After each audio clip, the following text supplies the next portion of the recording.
LHSAA Game of the Week pregame show. I'm your host, Aaron Cofield. Well, we are in Baton Rouge, Louisiana this evening for a playoff game out of the Division I bracket. It's a quarterfinal game between the 5-seed Rummel and the 4-seed Scotlandville. Now, it's kind of interesting. Both teams, as we look at the bracket, both teams had last week off. They did not have to play a game at all.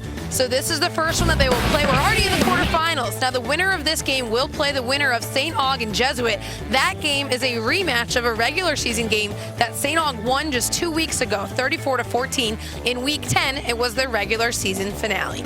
Calling tonight's game is Lynn Rollins and Renee Nato. Guys, it is interesting, right? The new playoff bracket, the way that it works, it's the quarterfinals, but these teams both had last week off. Yeah, you know, Renee, when we talked to the coaches this week, they had mixed emotions. They said it's strange.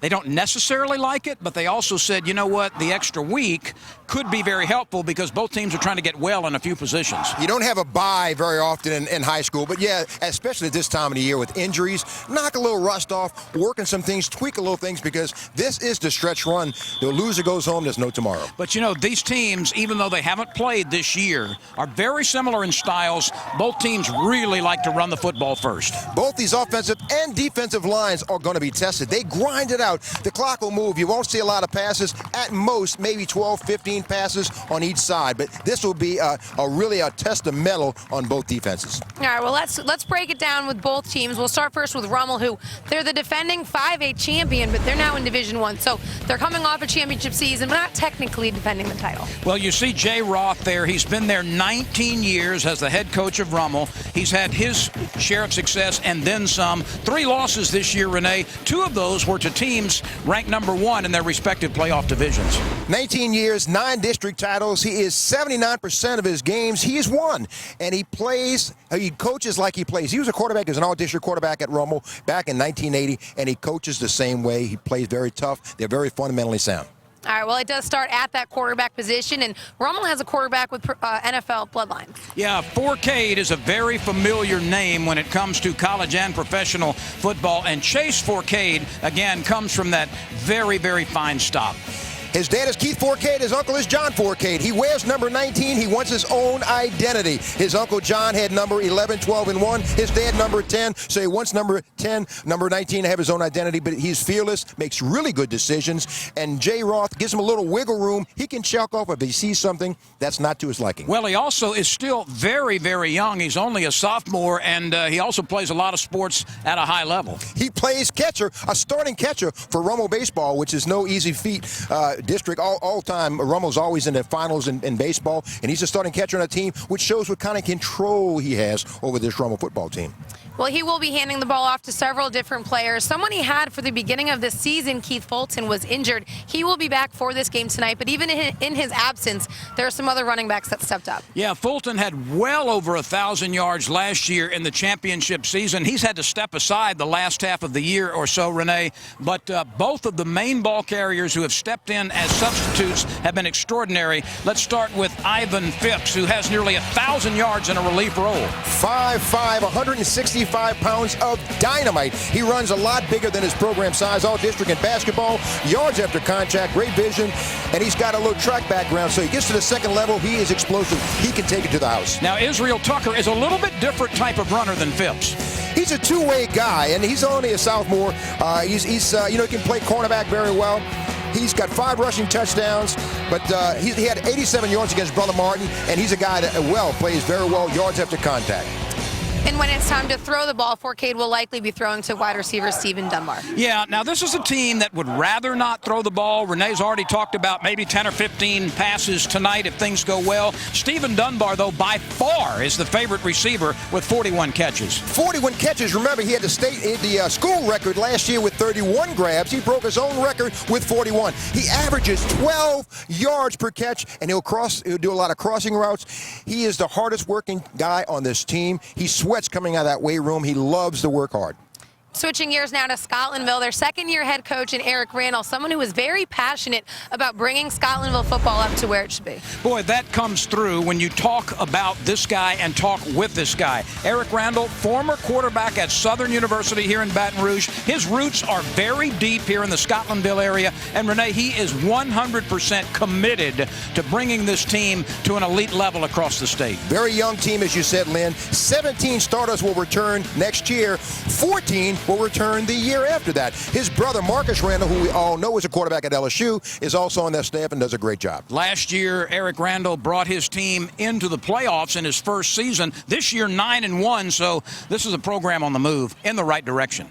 It's been a very long time since they hosted a home playoff game. Now for them at quarterback, it's Darian Williams. Yeah, now he's an interesting guy because Darian Williams not only is the guy who pulls the trigger, he's a superb student, wants to be an engineer in college, also plays tennis. He's very strong. I mean, this guy could do anything on the football field. He's the strongest guy on the team, which translates to maybe the hardest worker. He can air it out. He can throw a pass accurately about 60 yards, but he's also got a little wiggle room. Eric Randall will allow him to check off if he sees something he doesn't like.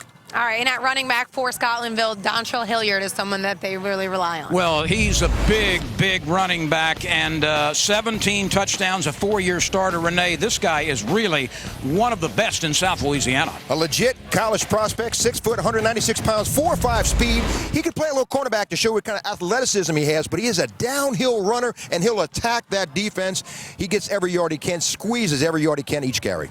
So we'll see Scotlandville run the ball, but they'll also throw the ball with a few different wide receivers that they have as options. Yeah, and again, like the opponent tonight, this is a team that would rather not throw it.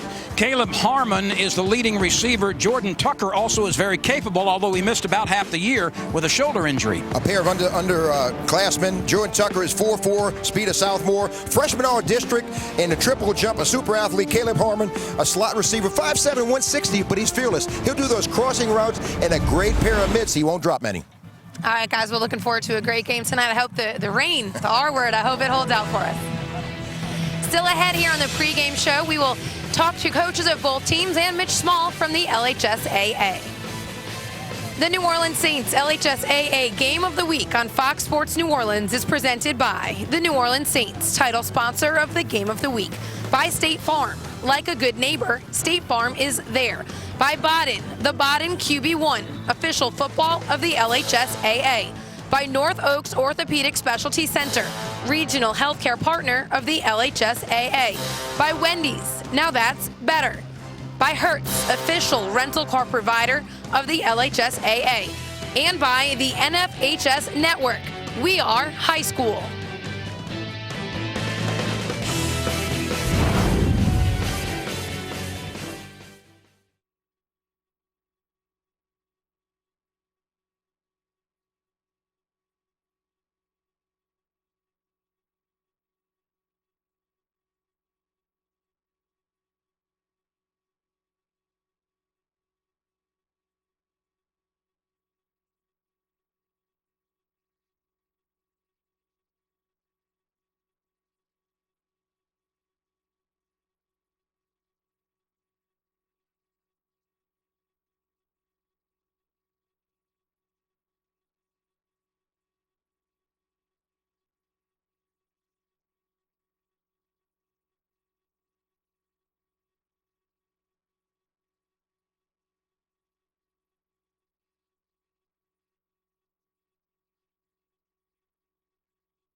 The New Orleans Saints LHSAA Game of the Week on Fox Sports New Orleans is presented by the New Orleans Saints, title sponsor of the Game of the Week.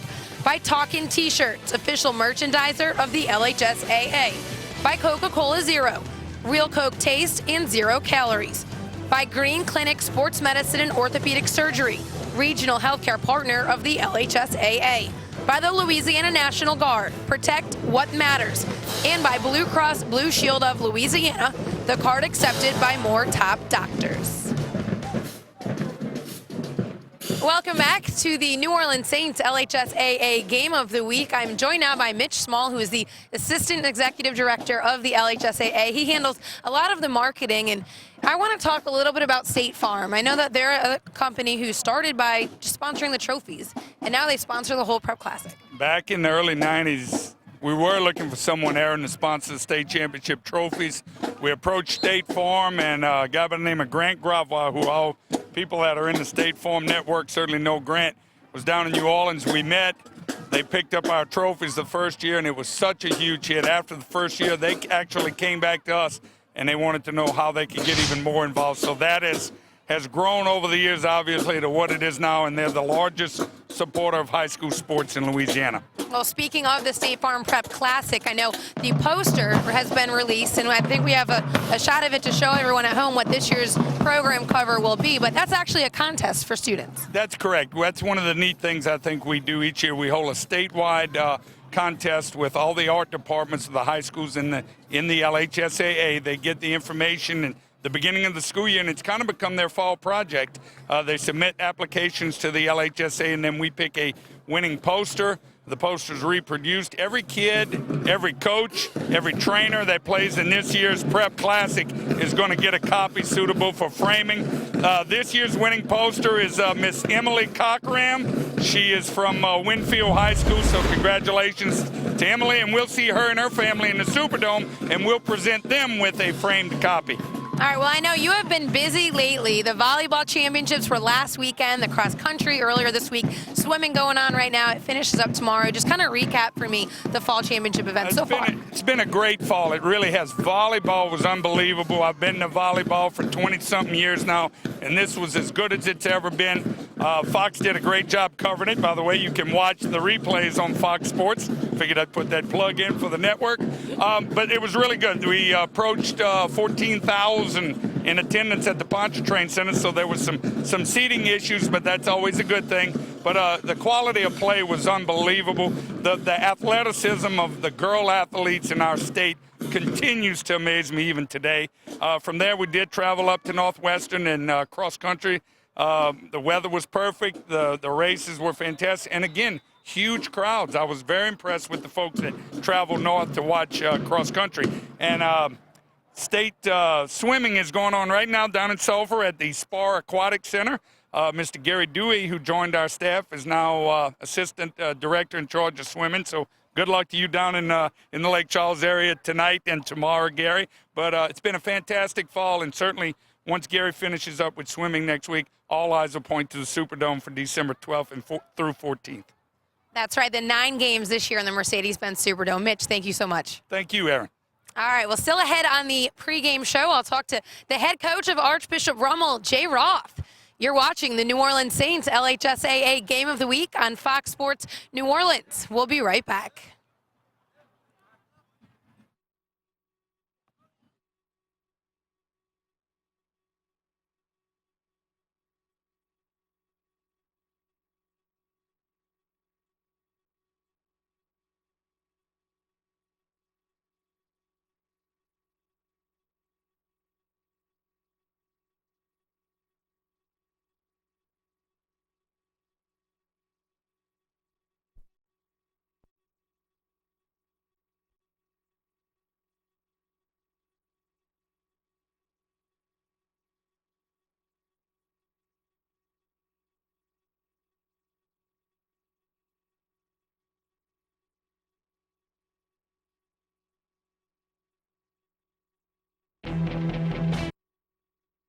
Week by Cajun Industries, kickoff sponsor of the Game of the Week. By ExxonMobil, title sponsor of the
Orleans Saints LHSAA Game of the Week on Fox Sports New Orleans is presented by the New Orleans Saints, title sponsor of the Game of the Week. By Cajun Industries, kickoff sponsor of the Game of the Week. By ExxonMobil, title sponsor of the All-Academic Scholar Athlete Program. By ISC, presenting sponsor of the All-Academic Scholar Athlete Program. By Lake Charles Memorial Sports Medicine, regional healthcare partner of the LHSAA. By Super One Foods, shop, save, smile.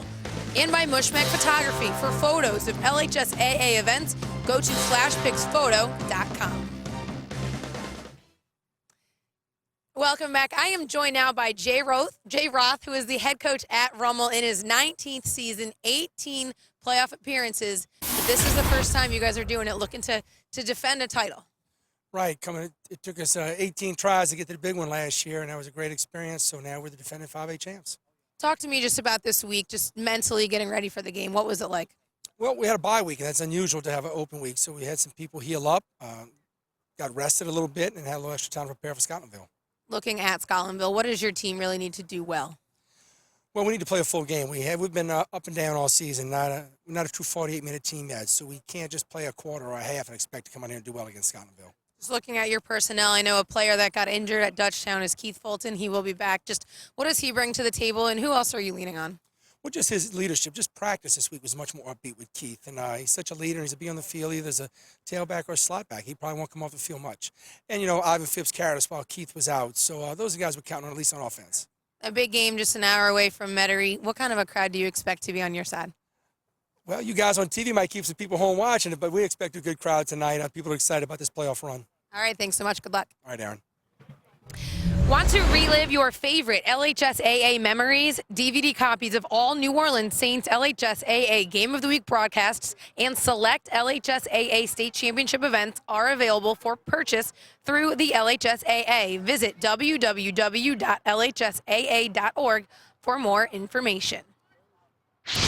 Well, as always, we had a delicious pregame meal tonight, and this time it was thanks to Mike Anderson's Seafood. Now, they're opening a new restaurant in Central. Tonight is the night. It is now open. It's located at the corner of Greenwell Springs and Sullivan. Come and enjoy the wonderful food and spirits and relax in the beautifully decorated Mike Anderson Central and get ready for that holiday season. Serving the Baton Rouge community for over 38 years with the freshest and most delicious seafood around. All you have to do is take I-12 east towards Hammond, exit 7, which is O'Neill, and turn left. Drive 5.5 miles and then turn left on Greenwell Springs, and you'll see it just a half a mile up the road. Come and enjoy a Louisiana tradition. A special thanks to Dustin Lovelace. He had a very busy day with opening up that new restaurant, but was able to get us a delicious pregame meal, which I was just bragging about to Jarrett Roser because he missed out. Did you see how good those shrimp look? I'm calling shenanigans on this. There's a cornucopia of shrimp out there, and I love shrimp as much as anybody I know, and nobody told me. So that's on you. All right, well, I'll let you know next time for the post game. Now, let's talk. Jared is a writer. He's the Baton Rouge area writer for NOLA.com and the Times-Picayune, and it's playoff time. This is the exciting time of the year, and I know you made some picks in the Division I bracket. Yeah, y'all kind of twisted my arm on that. I don't like to make picks too much. It really it's always going to upset somebody, and I guess we might as well start with the game that we're at right now because we're better to start, and I'll have to upset half the people in this stadium. The half that I'm more familiar with, actually, the Scotlandville people. Sorry, Hornets fans, Hornet Nation. I see the signs everywhere, but I think Rummel probably has the edge in this one. Talking to Mr. Davis, the Scotlandville principal, before, I believe, even though this is the first playoff game these teams are playing this year because of the new format, this is the first quarterfinal game that Scotlandville has ever been in, or at least since, way, way back. Rummel, in case you forget, it was in the Dome last year. They've got a lot of guys that are in the Dome. You got a guy, Keith Fulton, that has been injured for much of this year, since the Dutchtown game earlier this year. He's back out there. Ivan Phipps is a guy who's kind of held down the fort for much of this year without him, and now they've got both of those options, as well as a bunch of guys that have just been through it before, and I think that bodes well for them, especially if this weather holds off, which right now is looking better than it did for much of this week. The winner would play St. Aug, I believe. I think that team, which obviously they're the #1 seed, I think that they win against Jesuit. We saw that game down at Tad Gormley a couple weeks ago, and I think we see much of the same. Jesuit will have a few more weeks and a better idea of what to try and do against Leonard Fournette, but no one really has an answer to that question yet. On the bottom half, I guess I can make some Baton Rouge folks happy. I think Catholic now, getting healthy after a week off, has the edge against Holy Cross, playing a home game. Catholic's been so banged up this year, but with them healthy, I think that they maybe have a chance to be as good as any team in this bracket. And then CE Bird, the number 2 seed, I think advances against Shaw. I've talked before about the benefits of having that first round bye. Not just do you have a chance, you don't have a chance to lose, but if Bird wasn't coming off a bye this week, they would be traveling to Shaw because of the upset, and they don't have to worry about that now. Shaw has to go all the way up there, and I think that bodes well for a really disciplined Bird team. And now we're right on to the semifinals. I think Catholic has a chance to beat Bird, but I think the safer pick is Bird because Catholic has had a couple times where they've been a little bit up and down. And then up top, again, St. Aug, I'm not sure who has answers to what to do with those guys, because even if you find a way to slow Leonard Fournette, I don't think anybody's really going to stop him. Toy Jackson's got some options all over the place. And there you go, St. Aug. We're going to see some of those options we saw a few weeks ago at Jesuit. He can get the ball to Marlon Watts. He can get the ball to Stanley Roberts. They've got guys on both sides of the ball all over the place that are Division I talents. And there's obviously Mr. Fournette turning that Jesuit defensive back left and right. And I think we'll see plenty more of that over these next few weeks. And ultimately, the big purple, the Purple Knights, bringing home a state championship just right down the road from the Superdome. All right, well, I'm sorry we made you make those picks. You played it pretty safe, though, I have to say, with the 1 and 2 seed playing and the 1 seed winning. So we'll have to keep an eye on how you do. I'll get you some Mike Anderson shrimp if you do well. You're welcome. All right, well, still ahead after the break, I will speak with the Scotlandville head coach, Eric Randall, as they host their first home playoff game in several years. It's the quarterfinals of the Division I bracket. You're watching the New Orleans Saints LHSAA Game of the Week on Fox Sports New Orleans.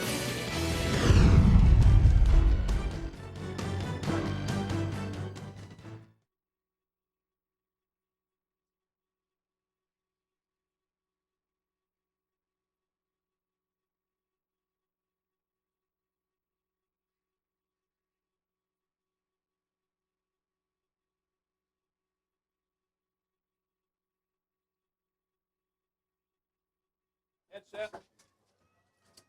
This is just a read, right? You have to go around. Come in the other door. Well, you Yes. can't to the ladder. We're about to shoot our opens. There's another ladder on the other side? No, there's not. You'll have to go up here. There's already like 8 Hold on, they're trying to put a mic on. Let me just do it over the headset. Okay, so we're going to show it live. So in 30 seconds, they're going to come back to us. I'm going to read something else, and then it'll come up. Just smile.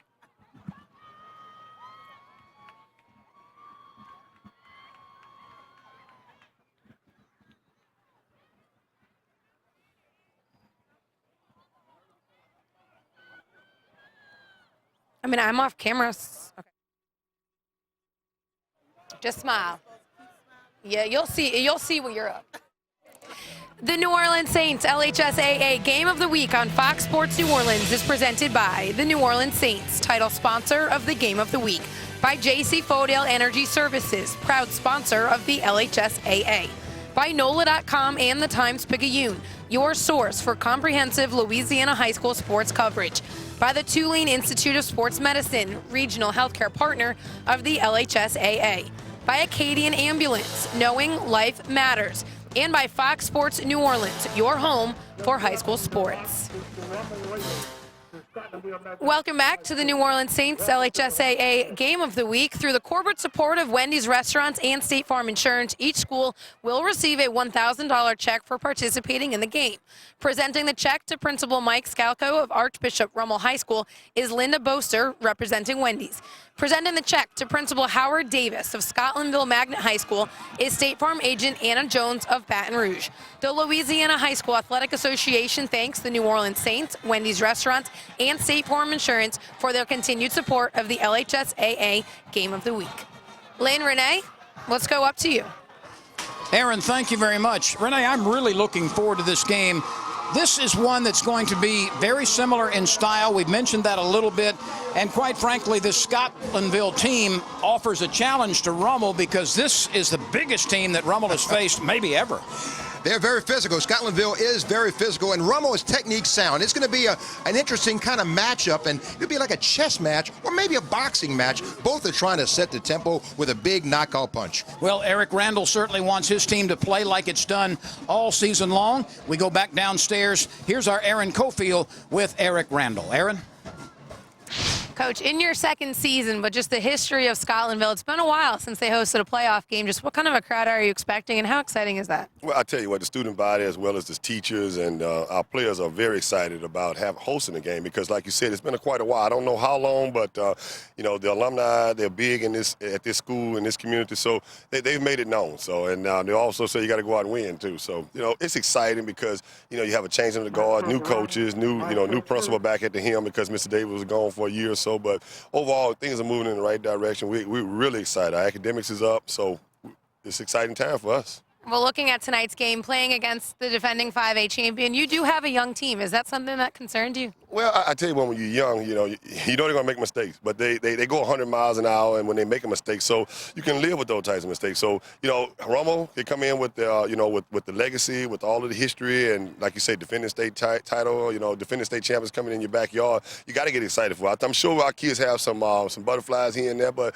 after that first play, they generally go away in most sports. When you look at your team tonight, what do you really need them to do well? Well, I think we need to communicate well. We need to protect the football. We need to cut down on our mental mistakes as well as our penalties. So that's a whole lot there, but when you play a team like this, they're going to be disciplined. I think our guys are disciplined at times, but, like I said, they're young, so they're making mistakes and they're trying to overthink themselves. But, we got a big task ahead. So we welcome the task, but this is what we want for Scotlandville football. All right, thanks so much. Good luck. Thank you.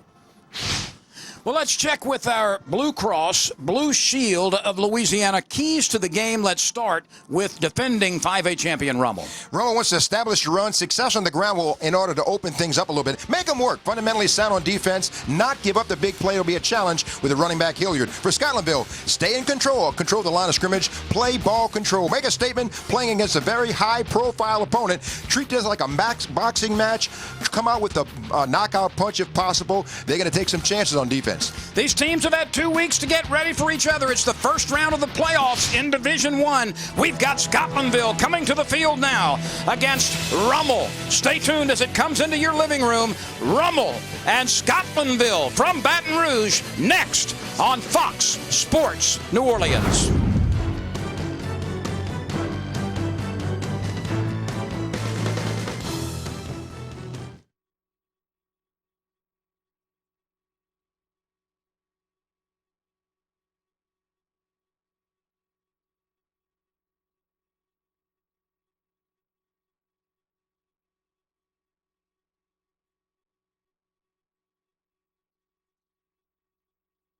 Play is second to none.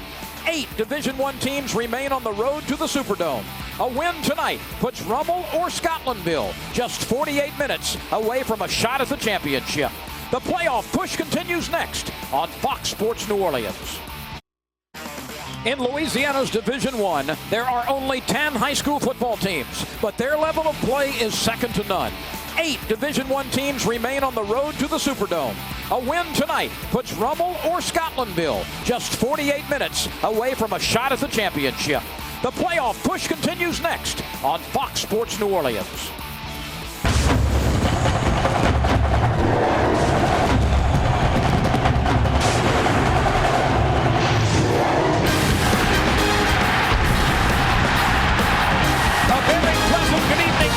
As we come your way from North Baton Rouge, Louisiana, this is the quarterfinal round of the Division I playoffs on Fox Sports New Orleans.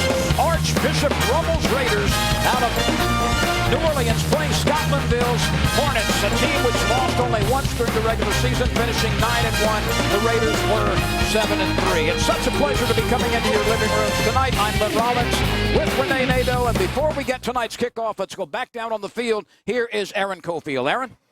Thanks, Lynn. Earlier today, the forecast for tonight, it did not look good. It did rain for most of the day in Baton Rouge, but we found a clear spot for now. Hopefully, it will hold out for us. So a personnel update for you for Rummel. They lost Keith Fulton during their Week 5 game against Dutchtown. He had surgery on his leg. He had a plate put in it, but tonight is the night. He will be back in the lineup. He will not be starting, but head coach Jay Roth told me he will see some playing time, most likely early on. Well, his presence certainly will be very helpful to Rummel. Last year, he rushed for 1,400 yards. He broke his foot in week 5, but we'll be seeing some duty tonight, we are told. However, Ivan Phillips, his replacement, Renee, ran for 953 yards in basically half a season. So certainly Ivan Phipps has been very, very good. You don't lose anything when you go from Fulton to Phipps. Phipps is a power guy, not big, 5'5", 165, but he can really take it to the defender. Fulton is a guy, a little jiggle. And they're both legit college prospects, so you see some outstanding talent out here tonight. Scotlandville won the toss and will defer its choice until the start of the third quarter. So Rummel will receive, and the Raiders will be getting the football first. There's Coach Eric Randall for Scotlandville. He's done a magnificent job in this, only his second year. Last year, they got into the playoffs, lost in the first round. And this year, they fashioned 9 victories against 1 setback. He was an assistant principal at Baton Rouge Magnet High School before he arrived at Scotlandville. And he felt like his family obligations, because his mom and uncles and sisters and cousins and all came here. He really, as you said earlier, that there's a loyalty here at Scotlandville.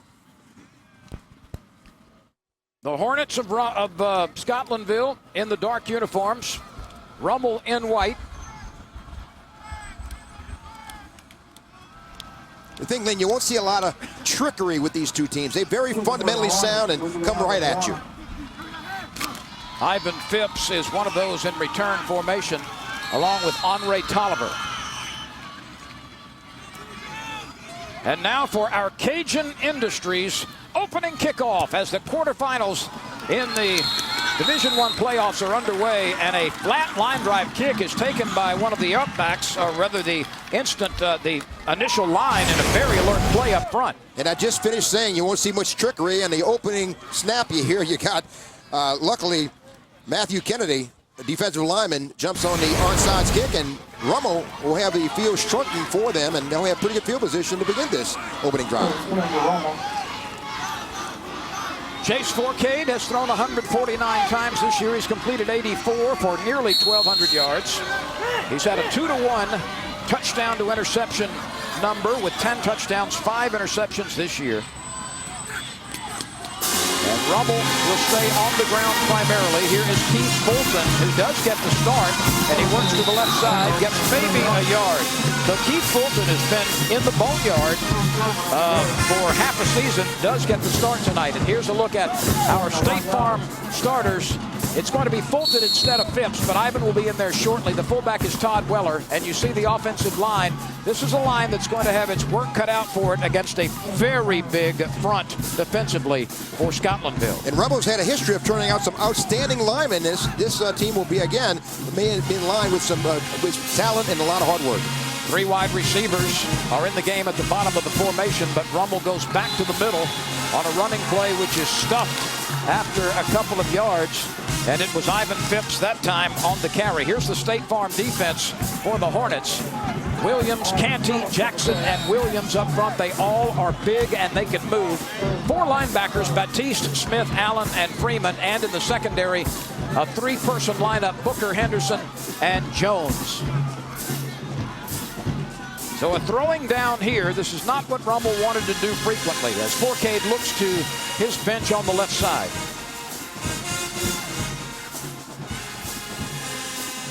Forcade retreats, hands it off, and the ball carrier is stuffed in the backfield. No place to go for Keith Fulton. So a huge defensive stand for Scotlandville. And you see number 50, Canty, coming really almost unblocked, and he is the main ring leader, 6'1.5", 262. He gets great penetration, gets past the offensive line, and stops Fulton before he can get going. Defensive tackle Deldrick Canty is the number 3 tackler on the team, tied with Martin Batiste.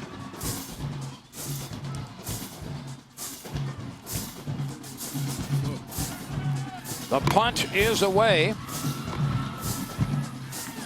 And Scotlandville can't do anything with it. It'll put its offense on the field at the 20-yard line. A 33-yard punt.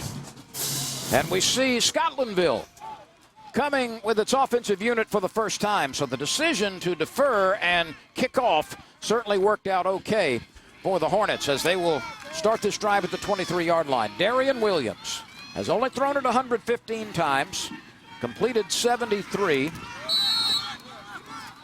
13 touchdowns, though, for Darian Williams.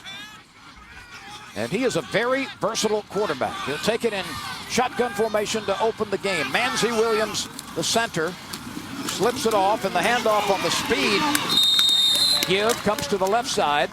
And not a whole lot of running room there for Dontrell Hilliard. They will line Hilliard up all over the place. And we will see him at many places on the field offensively. And we've got a flag on the first play from scrimmage. Sideline warning on the black team. Sideline warning on the black team. Robert Porter is the referee. This is the first warning of the night. And a sideline warning has been administered against Scotlandville. You know, they officiate this level. They've earned this right to be here. So this is a very, very good crew that comes in and had a good season and had a lot of experience in these guys. Out of the Lafayette Association. Second down, and let's call it a long 5. Darian Williams again calling for the ball in shotgun formation. He sends a receiver to the right side. Williams keeps it, tries to step up into the middle, but there is no place to go. A defensive charge led by several players, including the end, Herman Thomas. As we look at our State Farm defense, I beg your pardon, Hornets offense. Hilliard, a big, talented running back, 17 touchdowns, averaging almost 7 yards a carry this year, and the offensive line is huge. This is the biggest offensive line that Rummel has faced this year. And the Rummel coaching staff was telling us before the game that this may be the biggest offensive and defensive lines they have ever seen in their coaching careers in high school. A couple of guys tipped 300 pounds or more. Third down. And substantial. And Hilliard breaking tackles. Down the sideline he goes. Being chased by one tackler. He steps out of it. Hilliard to the end zone. Dontrell Hilliard on the third play from scrimmage for Scotlandville gives the Hornets a 6-0 lead on a 73-yard dash. Swing pass that isolates him. You see he's going to swing out this way, take the pass from Williams. A bad block, not really good tackling in this area right here. You see, no one is going to wrap up. They're just going to bump him. You see number 3 and another broken tackle by the safety. Dwayne Eugene allowed him to go all the way for a touchdown. Very poor tackling by the Rummel secondary. So Scotlandville strikes very early, takes a 6-0 lead. DeAndre Angram's kick is rejected, and so the extra point fails. But Scotlandville, on a short pass to Hilliard, who turned it into a 73-yard touchdown, takes a 6-0 lead. Dontrell is on his way to the end zone for the 18th time this year, the 6th via the air.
Our Super One Foods scoring drive on the first possession by Scotlandville. 3 plays, 78 yards.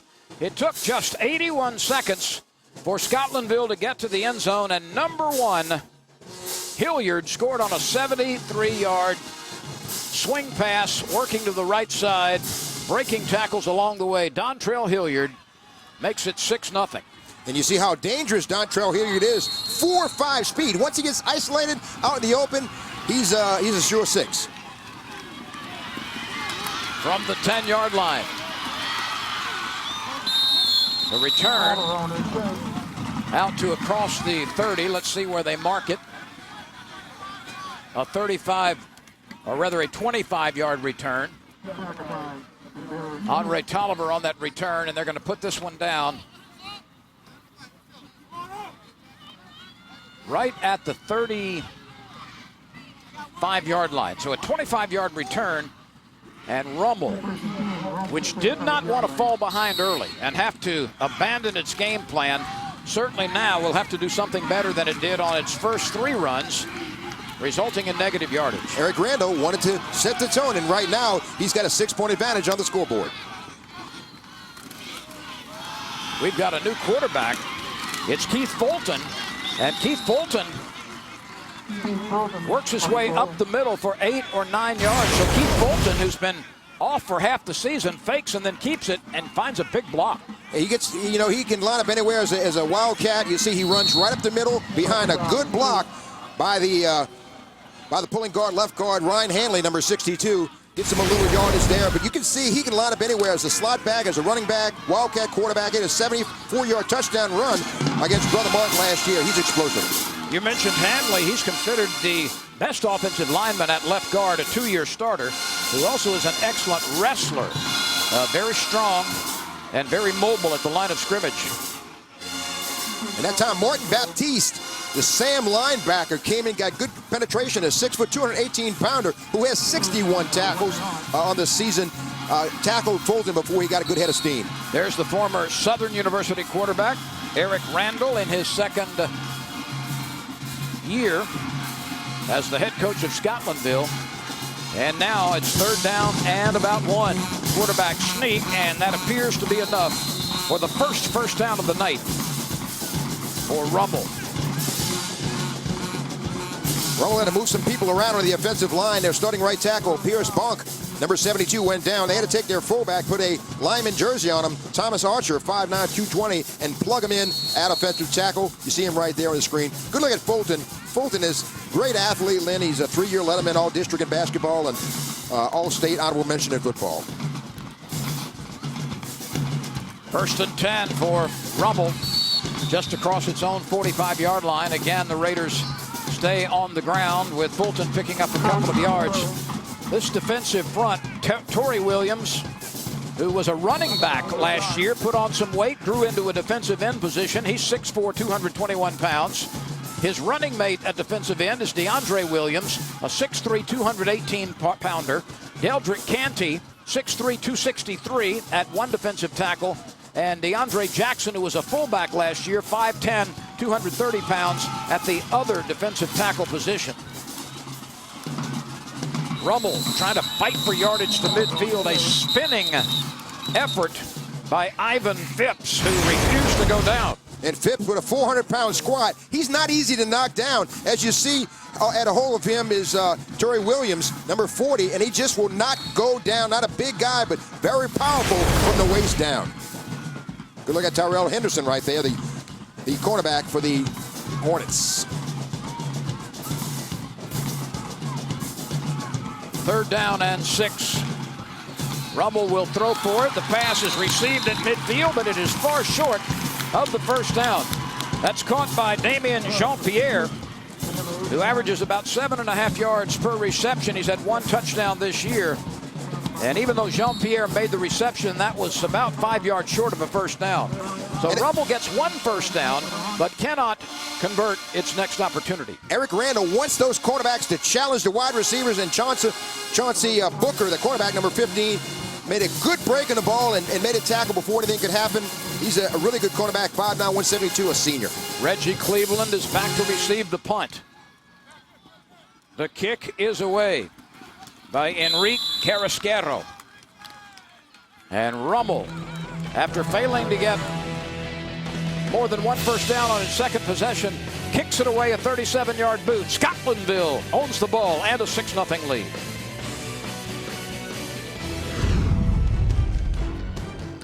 TV timeout. TV timeout.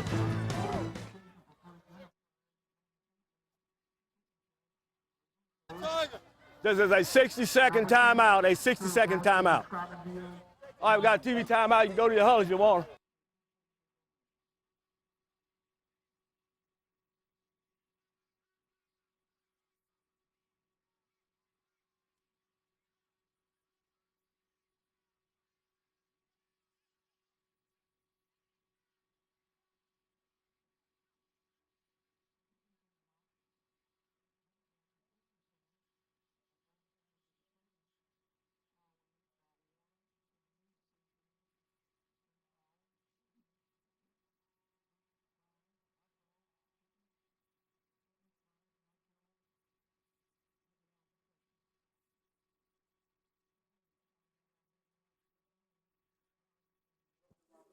Scotlandville leads 6-0, a touchdown on its first possession. It will have the ball for the second time when play resumes. Let's look at the Rummel Raiders starting defense, brought to you by State Farm. Matt Kennedy, Briston Guidry, Tyrell Jacobs, and Herman Thomas up front. The linebackers are Delshone Moses, Michael Mosley, and Adam Adung. And in the secondary, Andre Tolliver, Christian Fulton, Brandon Phillips, and Dwayne Eugene. It's a defense that allowed 20 touchdowns this year, 12 on the ground and 8 through the air. That defensive backfield is very talented. A couple of players, Tolliver and Eugene, headed to Arkansas, and you got Fulton, just a sophomore, and Brandon Phillips, underclassman, very, very solid. It's a defense that also forced 20 turnovers, and Jay Roth would love to see his team take the football away from Scotlandville, which went 73 yards with a play for a touchdown the last time it touched the ball. And here is yardage again by Dontrell Hilliard. We talked about his versatility, and we will see him line up at several positions offensively. And you see number 7, Dwayne Eugene, right here, come up and make the tackle from his strong safety, his free safety position. The Arkansas commitment, 4.55 speed, 6'1", 215, a really good tackler in the open, and good size at 215. He's a 3-year Letterman. But it's a 9-yard gallop for Dontrell Hilliard, a 4-year starter who carries 196 pounds on a 6-foot frame. 2nd and 1. Rummel ready at the line of scrimmage, but it may be enough for the first down. This offensive line, Cody Adams on the left side, 6'7", 301 pounds, a junior. Next to him at left guard, Ivy Gibbons, 6'3", 326 pounds, and a sophomore. The center is a 5'10", 263-pound sophomore in Manzi Williams. The right guard is 6'5", 281-pound senior Winston Collins. And the right tackle is Nicholas Brown, a 6'3", 273-pound sophomore. Renee, that's an offensive line that's as big as most college offensive lines. That's a lunch bunch. You know, Ivan Gibbons, 6'3", 326, melted off 50 pounds. He's a little quicker. 1st and 10. Hilliard on a delay. Works his way out to the 30-yard line. That's a gain of about 4. Less than 5 minutes remains in the first quarter. Hilliard took a swing pass on the first possession, the third play of scrimmage for Scotlandville, and went 73 yards for the score. 2nd and 4. Dontrell Hilliard, he runs much bigger. He's 196, but he runs much bigger than his program size. Great yards after contact, evidenced by that touchdown, John.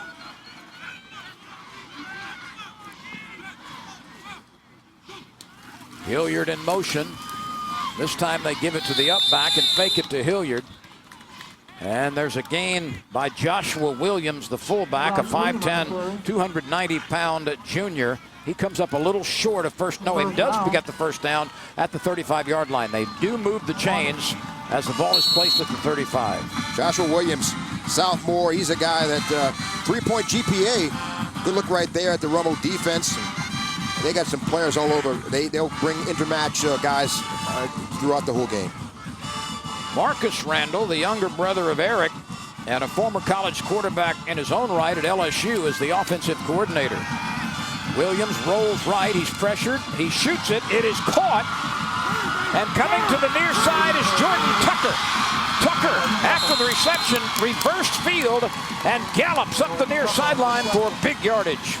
There was pressure coming from Herman Thomas, number 95. But you see, Andre Tolliver takes a bad angle. You see him coming up right here, and he took an inside angle and allowed the receiver to get outside, Jordan Tucker, and he flashed that 4.4 speed, but a bad angle by Tolliver coming up. Instead of playing outside in, he took a head-on tackle and allowed Tucker to get bounced to the outside for a first down. Tucker with a gain of 32 after reversing field. First down, Scotlandville.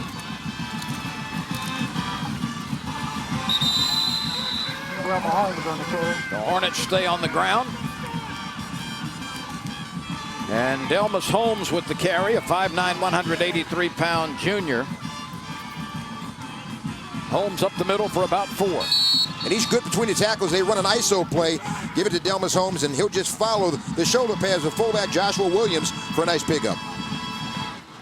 Scotlandville will be very content to let those big guys up front just pound on the Rummel Raiders. And it'll take its toll as the night goes on. 2nd and 6 after the gain of 4. 3 receivers at the top of the formation. Williams tosses it back to Reggie Cleveland, and he's turned over at the line of scrimmage, or perhaps a yard beyond it, with a very nice tackle on the left side defensively. Quentin Perkins, the junior linebacker, number 40, comes up. You see him come through the pile and make a tackle right there. He gets to the outside, and he's going for some long yardage. Nice instinctive play by Perkins as he gets in the backfield. Good penetration. Not a big guy, 5'7", 160, but good technique in the open field. Oh, he's ready for the next play, isn't he, Lynn? Yes, he is. 3rd and 6.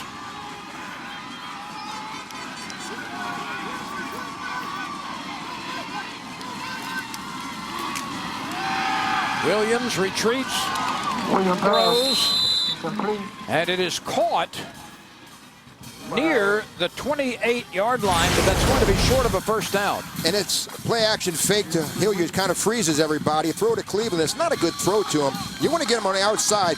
Reggie Cleveland, he comes up with the ball. It'd have been better if he just dropped it, I guess. But Reggie Cleveland plays both sides of the ball. Just a sophomore. They think he may be the best athlete to come out of here in a long, long time.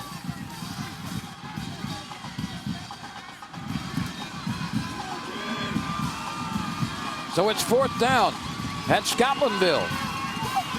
Needs 5 yards to keep this drive alive. Williams keeps it, darts into the secondary, makes a couple of folks miss, and he's all the way down to the 12-yard line. So on 4th and 5, Darian Williams scoops up field for big yardage. Watch it blocked by number 65. It's a key block right there, allowing, when you see on a corner right there, allowing Williams to get up the field. But that was a good block by the center, number 65, Manzi Williams, pulling from his center spot. 5'10", 263, but he made the key kick-out block, allowing Williams for the first down. Dwayne Eugene made a touchdown-saving tackle from his free safety position as Scotlandville gets into the Wendy's red zone. First and we've got a flag thrown with some illegal movement at the line of scrimmage. Offside against Rummel. Dead ball, encroachment on the defense, 5-yard penalty, still first down. What's happening, Lynn, now is Rummel is trying to keep themselves from falling back 2 scores, and they're trying to get a jump on the ball. Good look right there at Briston Guidry, number 96. He is going to be a special player. 6'2", 260, just a sophomore, but he's got special wrapped all over him right now. We'll talk about him later. But Rummel is really trying to keep Scotlandville from out of the end zone. It'll be tough sledding if they fall 2 scores back. That's the end of the first quarter. Scotlandville is on the Rummel doorstep for its 2nd touchdown. We have played 12 minutes, and the difference in this game is Dontrell Hilliard's touchdown. 6-0. Scotlandville headed to the 2nd quarter.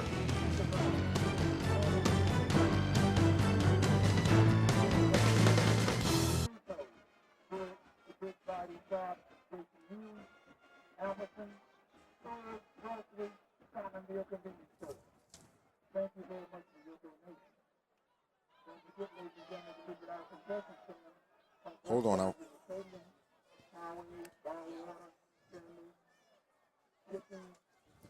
No, he...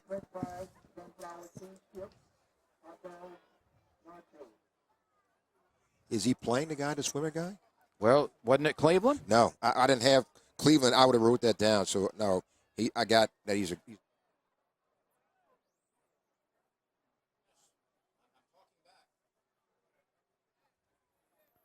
Yes, I'm on talkback. Okay, I've got the billboard read, yes.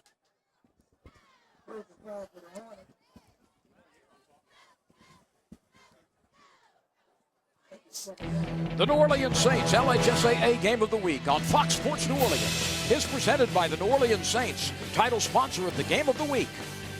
By State Farm, like a good neighbor, State Farm is there. By Baden, the Baden QB1, the official football of the LHSAA. By North Oaks Orthopedic Specialty Center, regional healthcare partner of the LHSAA. By Wendy's, now that's better. And by Hertz, official rental car provider of the LHSAA. And by the NFHS Network. We are high school.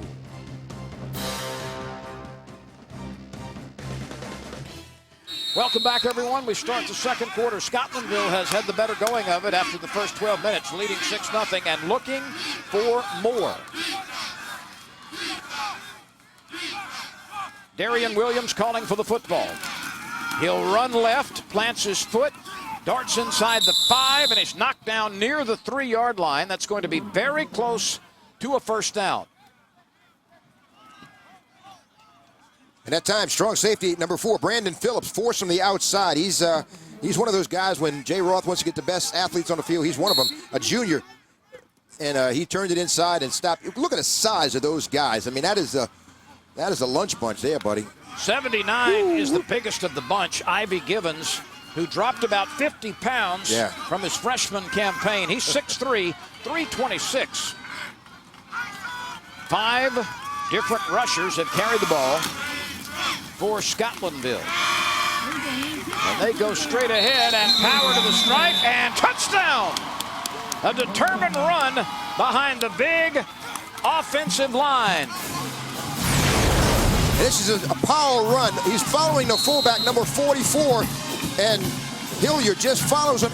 That leg drive into the end zone. Great blocking, great determination by Hilliard. His 19th touchdown of the 2013 campaign puts the Raiders back by 2 scores.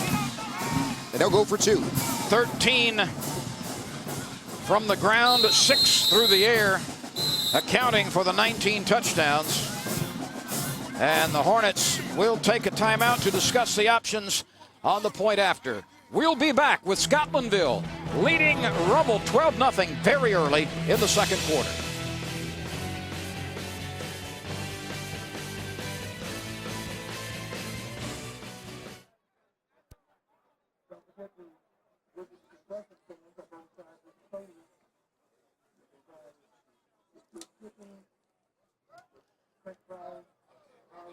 If they don't kick the extra point, we still throw it. Even if they go for 2. I know. I'm just kidding you. I'm just kidding you. Hey, was it Reggie Cleveland, the swimmer, the number 5, Scotlandville? Right. Okay.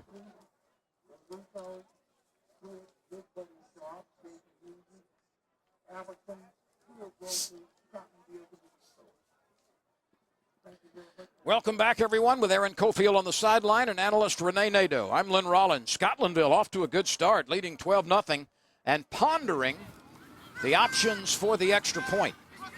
And Jay Roth and his coaching staff concerned on that Rummel sideline. This is not the scenario that Roth wanted to face, down 2 scores early in this game. Williams calling for the football. And there is movement by Rummel. This may cost half the distance to the goal. And the penalties and things like this are really hurting Rummel right now. Dead ball, encroachment on the defense, half the distance to the goal, retry. And I think they're just trying to anticipate, as you see the middle linebacker, Delshawn Moses, trying to anticipate the snap count, steps to that zone, and that's where the penalty came from. The A gap.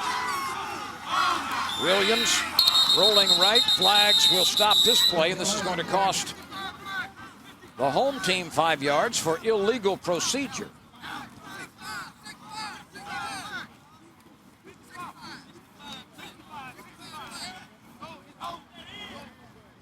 dead ball, false start on the offense. 5-yard penalty from the play, previous spot. Still second down. And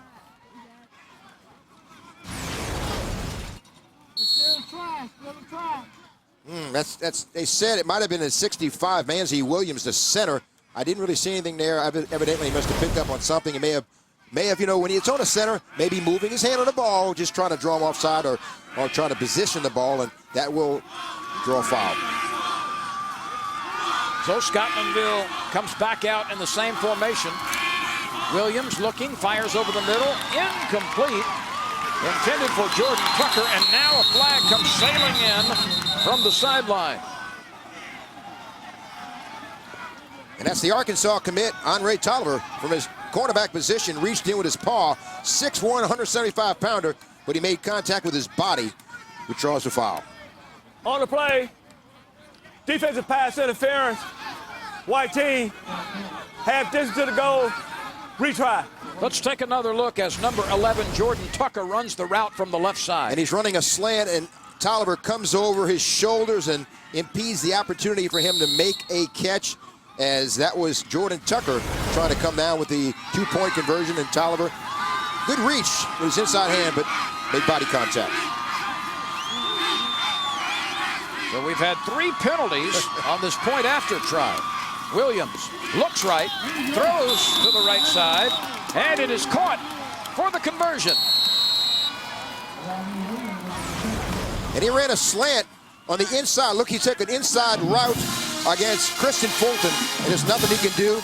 He had inside position as the catch was made for the successful two-point conversion, and the Hornets go up by 14. Raheem Williams on the receiving end of that quick delivery by Darian Williams. So the two-point conversion try is good. Our Super One food scoring drive, 11 plays, 86 yards in just under 6 minutes. Hilliard scored on the 4-yard touchdown run, and then, of course, the two-point conversion. Let's check in with Aaron Cofield. Aaron? Well, and for the Rummel Raiders, wearing that R decal on their helmets is a very big deal. In fact, it's something that in Week 5 in their game against Dutchtown, their head coach, Jay Roth, he was disappointed with the way his team played. They had a 3-score lead, and then they ended up losing in overtime. So he said, you know what? That's it. I'm taking the decals off of the helmets. You guys need to show me, and you need to earn them back. They did so, but not until Week 10 of the season. So this is just the second game that they've had those R's back, and they only have it on just one side. Yeah, Jay Roth was kind of laughing. He said, you know, when we took both R's off, we found out we didn't have enough money to put them both back on. So he said, now we've got that Pittsburgh Steelers look. We just had enough money to put one R back on the helmet. Well, the Holy Cross game is what earned them one R back. I wonder if they came back and won this game, as they get the other R back or not. But right now, the Rummel Raiders finds themselves in a big hole, 14 points down, and they don't throw the ball out. So that running attack going to really have to pick it up the pace. And so far, Scotlandville, as impressive as it has been offensively, its defensive prowess has been pretty strong as well. Well, the receiver is bumped down inadvertently by one of his own men. That's Brandon Phillips, who was a running back last year and a very good one for the state champion Rummel team.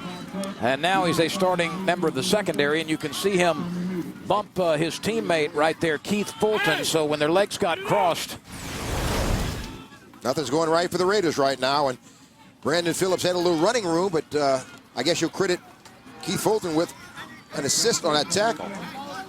The Hornets have 6 first downs and a couple of touchdowns. The Raiders got a first down in their last possession and then could not get another one. They failed to get one going 3 and out in their first try. And here's a nice run into the secondary by Rummel, and this is something the Raiders need a lot more of. This is good vision. He sees a hole on the inside, cuts it out here. Watch how you can just good block by the outside. The left tackle, Andrew Walters, number 58, kind of sprung him with a good seal block, allowing Fulton to get upside for a first down, and that's a big shot in the arm for this Rummel offense. Keith Fulton was a 1,400-yard rusher in 2012. All district last year. Boy, he's quite a 23 touchdowns for his career.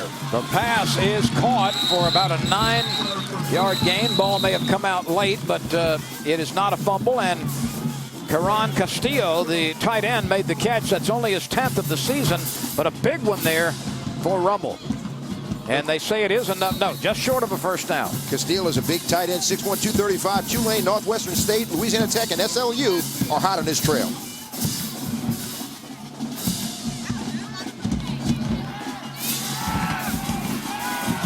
Forcade looking,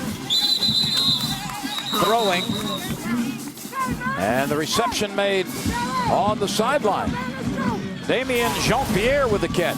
Damien Jean-Pierre, not a big guy, 5'9", 140 as he kind of surveys what's downfield, finds Jean-Pierre, breaks his route off, and steps out of bounds right there. That'll stop the play, but a nice first down pickup by Jean-Pierre. His 9th catch, as you said, for the season. Jean-Pierre with 1 touchdown this year. 1st and 10 for Rummel. Trailing 14-0. Here's Ivan Phipps working against 3 tacklers, and Phipps gets about 3 and then is repelled. A whole lot of folks leading the charge, including linebacker Kadero Smith. He is really an interesting player, Renee. Not only is he a linebacker, but he's a member of the 200-meter, or runs the 200 meters in track.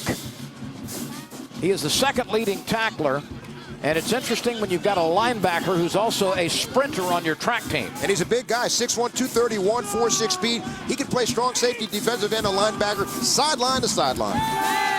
Forcade looking, now firing into double coverage and well out of play. Intended for Fulton, but Forcade wisely threw that one into his own bench. And DeAndre Williams was bearing down on him from the right defensive end. You can see he's coming right off of here as the right defensive end comes in. He's about to unload on a number 6 right as he released the ball. Williams kind of wrapped his 6'3", 218-pound frame around Forcade as he delivered the ball. That's the first incompleted pass we've had among the 7 throws from both sides tonight. So quarterbacks were 6 for 6 prior to that incompleted pass by Forcade. He's looking, throws the screen. Ivan Phipps has it, turns upfield. It appears he's got just enough for a first down at the 45-yard line. Good call right there. You want to slow a rush down? Call a little screen, get it to Phipps. And he's got blockers in front of him, and Phipps, good block there by a host of white jerseys, getting Phipps beyond the first down marker. Another first down for the Rummel Raiders. They're on a good run right now. Outside linebacker Donald Freeman made the stop. He's another one of those very fast linebackers. He's a member of the track sprint relay teams, and he also runs the 400-meter dash. He's the leading tackle on that Hornet team, and with close to 80 stops. 1st and 10 for Rummel. This is the first time Rummel has been in an offensive rhythm tonight. From the 45. Fulton close to 5 on the carry. And Rummel now starting to get some good blocking up front, just enough to spring those backs and just enough to keep the rush off of quarterback Chase Forcade when he retreats to throw. Now you see Fulton, what they missed when they don't have him. Lenny broke his foot against Dutchtown. He had 3 touchdowns and 130 yards in the state championship game last year at Rummel. That's what he brings to the table. When you don't have number 21 in, there's an element of an offense that's really lacking. Fulton has been held to 19 yards, but the Rummel running game in this possession has been much more effective than its first pair of opportunities. We've got a timeout with 7:59 remaining in the first half. Scotlandville 14, Rummel nothing on Fox Sports New Orleans.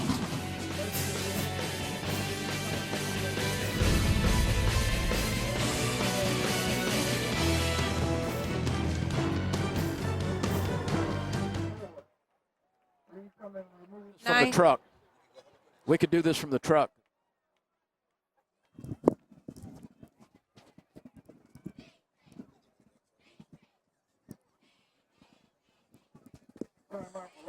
Geez.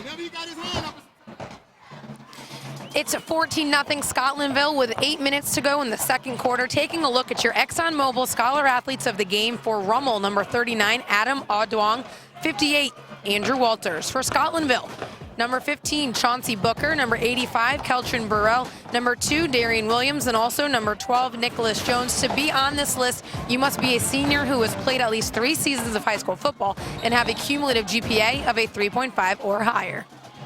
Aaron, thank you very much, and congratulations to those young men who are excellent students.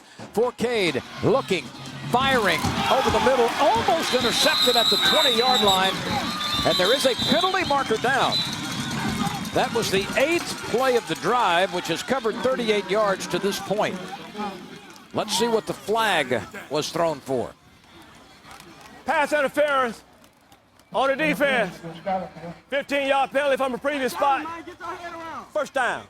And Fulton ran right up the seam. Somebody grabbed the white jersey as 4K just locked in on him, and watched as Fulton made his break beyond the line of scrimmage. But you see that number 9, that's Donald Freeman, from his weak linebacker position, did impede the opportunity to maybe come back and make a catch. Almost intercepted, but it would have come back anyway. First down for the Raiders. Freeman was in pretty good coverage, but when he failed to turn and look for the ball, he bumped into the would-be receiver, and that drew the handkerchief. And he had an interception against Walker. He returned for a touchdown, so Freeman's got good ball skills. He's got a couple of interceptions for the season, and as you mentioned, 1 returned for 6 points.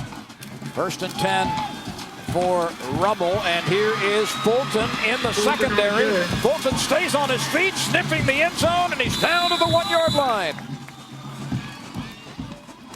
Keith Fulton showing no ill effects of that broken foot 5 weeks ago. And you see the fullback in motion here, going that way, is going to open a hole. Good block right there. Wow, what a good block. As you see, number 65, that is the former fullback Thomas Archer, opening with a good kickout block, allowing Fulton to skate up the field. A poor tackle there by the Scotlandville defensive backfield, allowing him to get 2 or 3 extra yards right about the 2-yard line. Archbishop Rummel's Raiders are in the red zone, sponsored by Wendy's for the first time tonight. Ivan Phipps to the stripe. Ivan Phipps to the end zone. Ivan Phipps scores the first Rummel touchdown. Power football over the right side, and Ivan Phipps scores his 12th touchdown on the ground this season. We tell you he's strong. 400-pound squat, 300-pound bench press, not in a big frame, 5'5", but, you know, pound for pound, he's so strong. If you stretched him a little bit, it'd be 6 foot 220, Lynn. So he's actually a big guy compacted down in a pack of dynamite. Justin Moraine will attempt the extra point, but flags and whistles stop the play before the snap.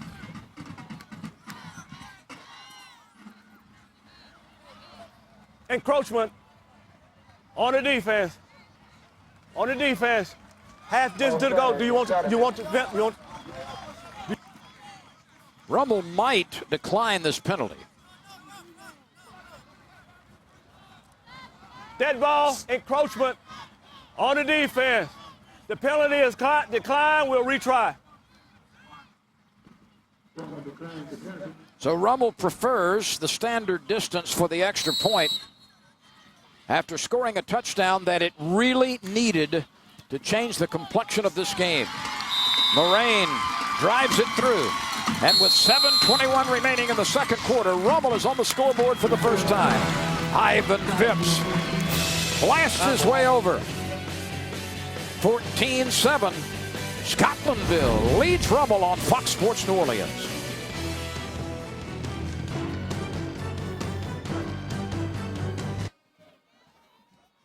They can't.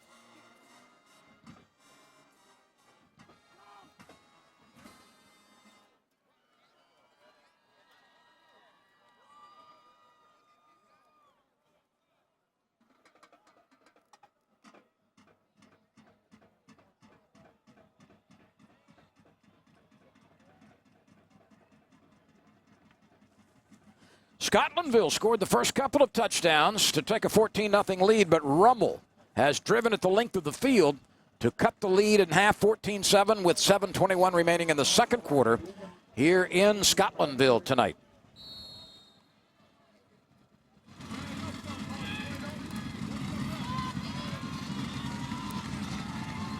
Justin Moraine approaches the football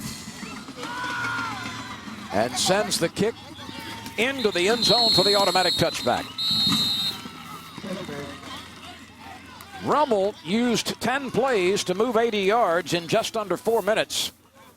And that young man, Ivan Phipps, scored from 2 yards away to give Rummel a score that it critically needed, Renee, after Scotlandville had, quite honestly, had taken charge on both sides of the line of scrimmage. And that offensive line for Rummel really took charge that last series, gave Chase Forcade an opportunity. Good looking right there at Phipps, who's an all-district in basketball at 5'5". Wow, what a good athlete he is. So Scotlandville in the dark uniforms leads by 7, owning the football at its own 20. Here's the delay to Dontrell Hilliard. He has scored both touchdowns tonight, and you could hear those shoulder pads smacking as Hilliard goes down at the line of scrimmage. Number 96, Briston Guidry. You're going to keep an eye on him for the next 2 years. 6'2", 260, number 96, comes in, makes the tackle. He's already being looked at by LSU, Alabama, Nebraska, Auburn, and Arkansas. He had 16 tackles, a sack and a half against Hahnville, 10 tackles against Brother Martin. He is going to be a good one. Briston Guidry projected to be Rummel's next great defensive tackle. Earned all district as a sophomore. Dontrell Hilliard off to a good start tonight. He has scored once on the ground and once through the air. Williams fakes the pitch. Rummel tugging at him, and down he goes at the 10-yard line. Now, Matthew Kennedy, number 41, a two-time All-District, did not make the tackle, but he's the one that flushed him. Look, right here, you see number 41. He makes him go back into the pocket, and he pushes him right back into the pursuit. And that was a good play by number 41. Didn't get credit for that, but he helped his comrades up front. Delshon Williams and Herman Thomas, the defensive end, combined on the stop. That's a loss of 7.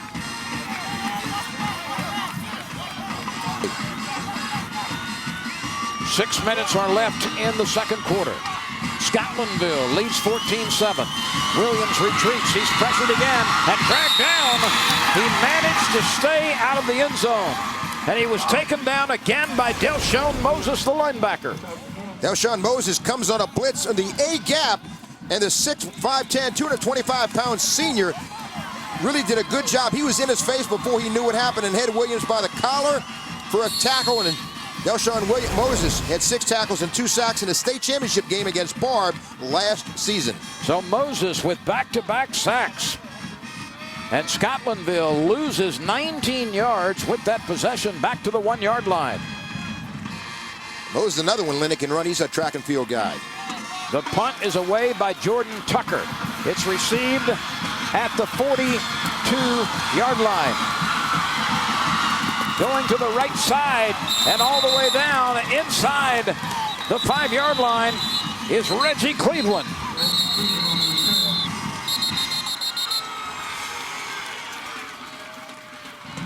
I beg your pardon, that's Andre Tolliver.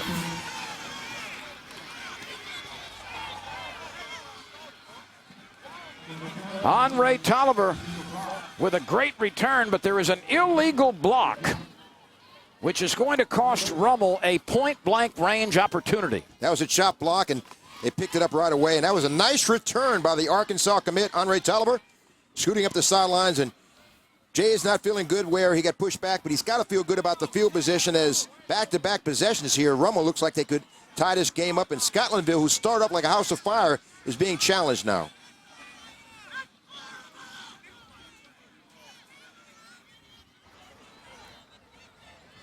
We have illegal block in the back on a return team.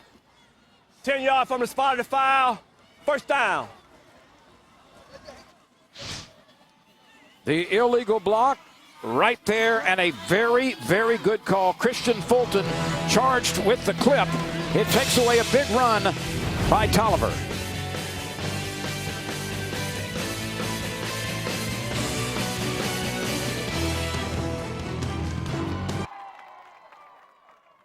Yeah. Did that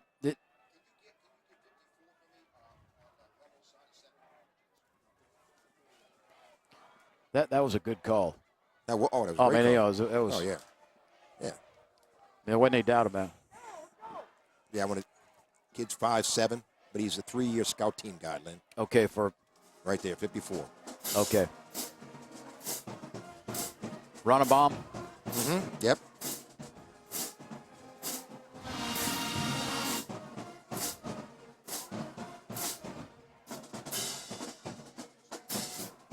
That's where I'm going with that.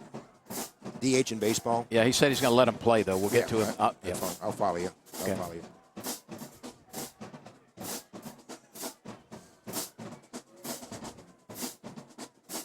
Scotlandville 14, Rummel 7. Rummel would have had the ball inside the 5-yard line on a 40-yard return by Andre Tolliver, but a very clear clip back to where the run started. Certainly took away the long run. This will be a 30. The football is placed at the 39-yard line.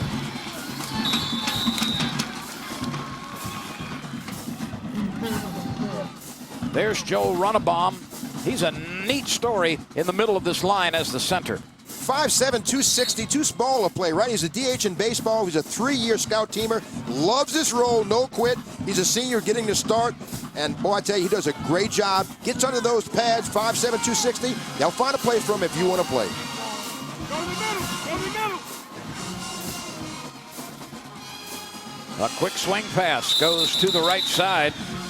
And Keith Fulton on the receiving end. You know, Lynn, they got an element of explosion with Fulton back there. Phipps has done a really good job, but Fulton, again, we talked about how he did so well in the state championship. Good look at Eric Randall, but Fulton is such a good story. He's a point guard in basketball. He's explosive, a slasher, 5'11", 165, not big, but gets the most out of his skills. He had averaged 4.8 yards per rush with 3 touchdowns before he went down with that midseason injury. 3rd and a long 3. Rummel with a blast off left tackle and plenty of room there for Ivan Phipps to run low to the ground and power his way for a first down. Another good block by an undersized guy, number 65, right here. Watch him. He's going to follow him. That's a kickoff block right there on the fullback, allowing Fulton to get up the field, and also good pull by Joe Oliver, the right guard, 6 foot, 275, a sophomore, giving him a little cavity to run through. Nicholas Jones, the safety and a 2-year starter, came up to make the hit. But it's another Rummel first down inside the 30-yard line. Phipps over the right side cranks his way for 6 or so. And this last 2 possessions by Rummel has seen the offensive line open some holes against that big defensive front for Scotlandville. And DeAndre Williams, number 6, makes the shoestring tackle. If not, Phipps could go a long, long way. He crashed in. DeAndre Williams made the tackle. And Phipps, again, is that two-player punch between Phipps and Fulton for the Rummel Raiders. Forcade calls for the football. 4 yards behind the line of scrimmage. He fakes and he swings it out, and the pass on the left side is dropped. That one was a little bit behind Stephen Dunbar. They have not gotten Dunbar involved in the passing game yet, and he's a really good receiver. Well, he's a 3-year starter. You got to catch these. He tried to run before he actually had possession. Just maybe took his eyes off the ball a little bit. He's a Houston commit, 6'2", 180. But he's a 4.0 guy. He's very, very smart, but this made a mental hiccup that time and incomplete. Dunbar with 41 catches coming into the game. By far and away the most popular target for Chase Forcade. Oh, yeah, 4 for touchdowns. 3rd and 5. Back to the ground. Fulton cuts it to the outside. He's got a first down and some change. He's down near the 10-yard line, and that was great vision as Fulton saw an alley open up to his right. That was designed to go right in here. Watch, he just sees this and bounces outside. That is just explosive. And again, a quick decision by Fulton gains first down territory. Had he gone up, had he went where the play was designed to go in, he wouldn't have gained, he might not have made the first down. Scotlandville takes a timeout as Rummel, for the second time, works its way into the Wendy's red zone. Let's test your high school football knowledge with our J.C. Fodale trivia quiz. Jay Roth has been head coach of Archbishop Rummel for 19 years. How many times has he not made the playoffs? So ponder that for a while. This is his 19th season. How many times has a Jay Roth coached Rummel team not made the playoffs? Are we entitled to a guess, Lynn? Not at the moment. I will tell you this, that in addition to winning the state championship last year in 5A, Jay Roth had an undefeated season going until the championship game in 2009 when West Monroe won that title game against Rummel, but Rummel was 14-1 that year. And then in his 18th year last year, Rummel was state champion. Well, you know, Lynn, we talked about Jay Roth, 19 seasons, won 79% of his games, won 181 games coming into this. His dad coached him, Easton Roth, from 79 to 82, and he's got a better record than his dad. His dad, Easton Roth, has a 78% winning success ratio at Rummel, so Jay has actually done a little better than his pop. Jay was an all-district quarterback in 1980 for the Raiders as well. He was recruited by Nichols to play quarterback, but wound up switching to tight end.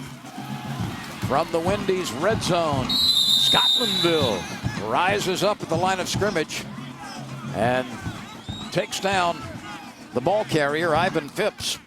Kadaro Smith recognized very quickly and crashes in from his inside linebacker position and blew that play up pretty quickly. Good second and goal. Good defensive effort there by the Scotlandville team. And they want to hold Rummel out of the backfield, out of the end zone right now and force a field goal to preserve that slight lead. 2.5 minutes remain in the second quarter. Forcade fakes, pulls the ball down, and then tries to make something happen and only gets about a yard to the 8. So twice Rummel has been stout, or rather held at the line of scrimmage by a stout Scotlandville defensive front. Number 50, Deldrick Canty, you'll see come right up on him right here and gets up in the air and doesn't allow Chase Forcade to throw that ball. Deldrick Canty, he'll probably play. He's a senior. LSU's looking at him as a fullback, ULL, Louisiana Tech, but he's got a 360-pound bench, 500-pound squat. He is a tough guy to keep out of the backfield. Martin Baptiste was involved in the last tackle. Pitch to the left side. And not a whole lot of running room there as Scotlandville again takes down Keith Fulton. So Scotlandville rises defensively and on 3 running plays does not allow Rummel to advance very far. That's a victory for the defense because that's exactly what they wanted to do. If they force a field goal attempt here, they still have a slight lead. Good look at Reggie Cleveland. We talked about him, number 5 right there, Lynn. They think he could be like an Eric Reed or running lot. They said you can hear his tackles at practice, and you know it's number 5. He creates a lot of fumbles, considered the hardest hitter in the secondary. 6'1", 189 pounds, a sophomore. Flag team. That's the last time out and a half. Scotlandville spends its final timeout. We'll answer our J.C. Fodale trivia question right now. How many times has Jay Roth missed the playoffs in 19 seasons as head coach of Rummel? It's not many, I'll tell you that. Only once in 2010. Ironically, following that 14-1 season in 2009. He does a great job. His teams are always technique sound, and they got great support at Rummel. Win or lose, when you go back to the Severn School, there's about 2,000, 2,500 rabid fans waiting for you to get off the bus, and it's very, very close-knit community here at Rummel. There's Eric Randall in his second season. Last year, this team was 6-4, lost to New Iberia in the first round of the playoffs, 13-8, and hopes to go farther this year. Enrique Carrasquero will attempt the three-pointer. It'll be a 25-yard attempt, and it is good. So Carrasquero adds 3 to the Rummel total. But a victory for the defense after Rummel had first and goal inside the 10-yard line. A glass half full for both teams in that drive, Lynn. Defense didn't give up 7, and Rummel comes away with a little reward, if you will, 3 points, but they still trail by 4. But really a good defensive effort there. Let's go back and look at the work of Keith Fulton tonight, as he missed the second half of the season with a broken foot, but he has returned for the first time since that injury. He ran from the Wildcat, and you see him again. Look at his vision, cuts at full speed. Not a big guy, again, 165 pounds, can take a swing pass out of the backfield and makes the most out of those plays. And good instinct in bouncing a play that should have been designed to go inside, outside for a first down. And really, he does a great job with his eyes and his vision. Many of the Division I teams have played each other during the regular season. These two have not, and they've had one common opponent, and that was East St. John. Each team beat East St. John by 14 points. Rummel shut out East St. John in week 1, 14-0. And then the next week, Scotlandville beat East St. John 21-7. Scotlandville wants to make the most of these precious final few moments here in the first half and put up some points, come away with, because they will get the ball here to start the second half. Our latest Super One Food scoring drive, 9 plays, a 31-yard drive after a punt from the end zone. It took less than 4 minutes, and the field goal knocked home.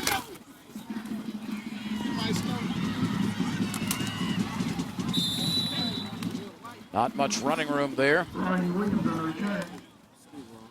It looked like it might have gone out. It was getting ready to go out of bounds, it looked like, Lynn. I don't know. Yeah, it was going to go out of bounds, but he decided to take a shot and return it. Didn't get much out of that, but at least Scotlandville now will just try to use up the final 62 ticks and make something happen here. That was Raheem Williams on the return.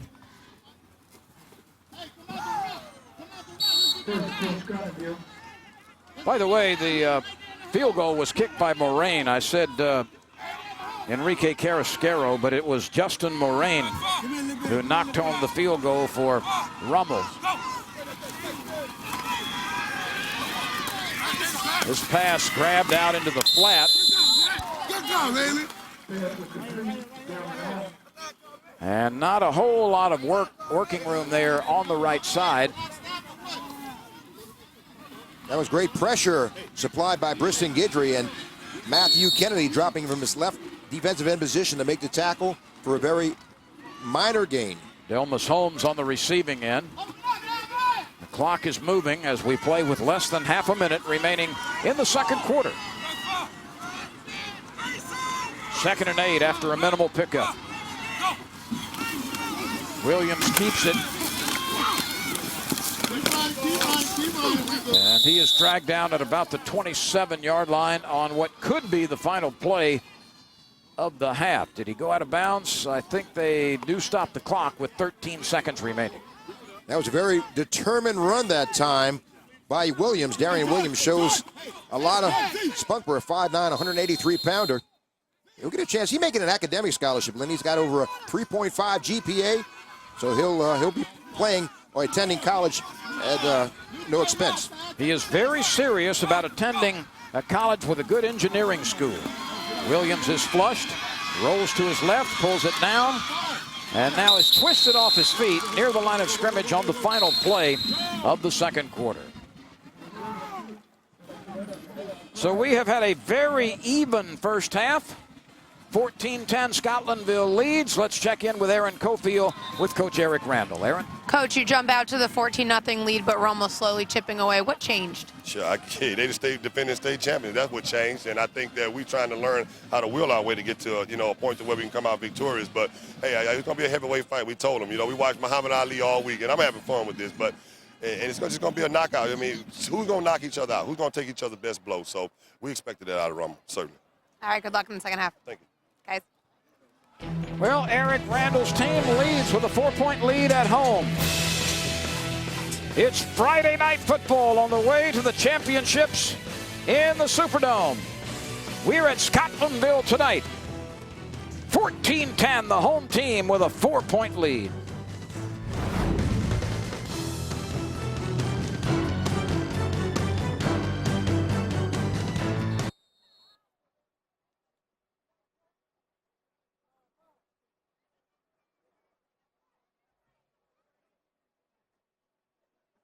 the Scotlandville High School band is selling towels for $5. You see any band parent and purchase a band towel.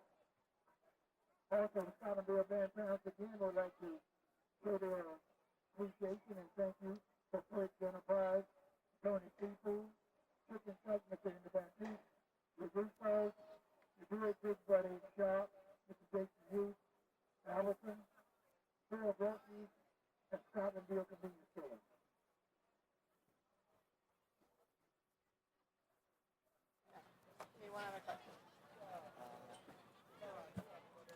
That kind of wore out last spring. Okay. Think about it. What do you want to talk about? What's got programs and growth? Test scores? Test scores? Well, we are. No, that's not I mean, test basically, I'll ask y'all both 2 questions, and we have like 20 seconds to hear. Good deal. I'm going to talk about the return of the religious order that used to staff. I'll say what else is new. How about that? Brothers are back. Second year we have 2 Christian brothers at school. Okay.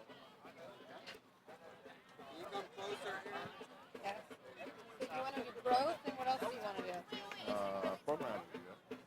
New programs, or just existing? Program spirit. Program spirit? Existing programs be good.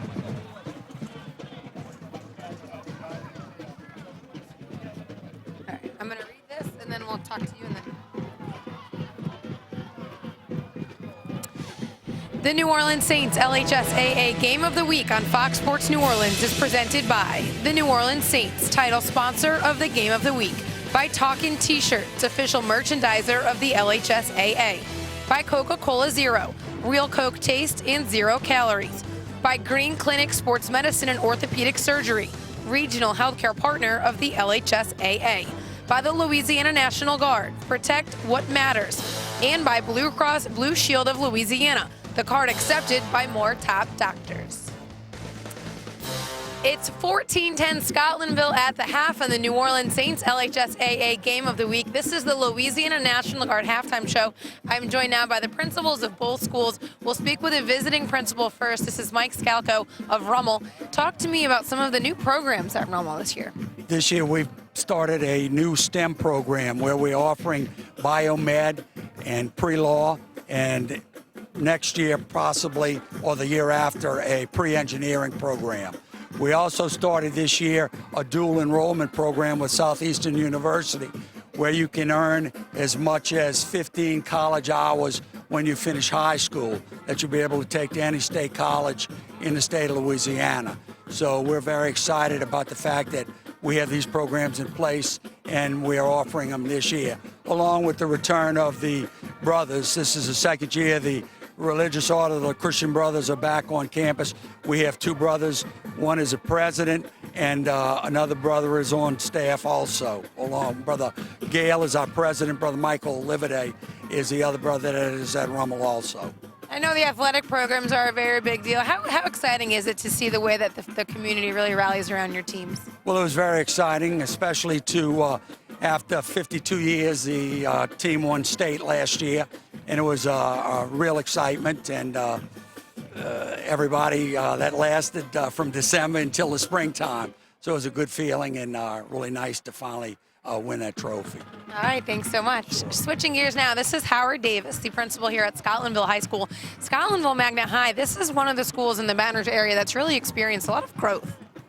Yeah, right now we've grown in the last several years. We've also grown academically, but we've grown physically with our enrollment. We're looking at possibly having some additional space this year so that we can add some more kids in anticipation of growth again next year. Academically, we did grow again for the last 2 years. Speaking of academics, I know that Scotlandville also has a lot of different really great programs to offer. Share with me some of those.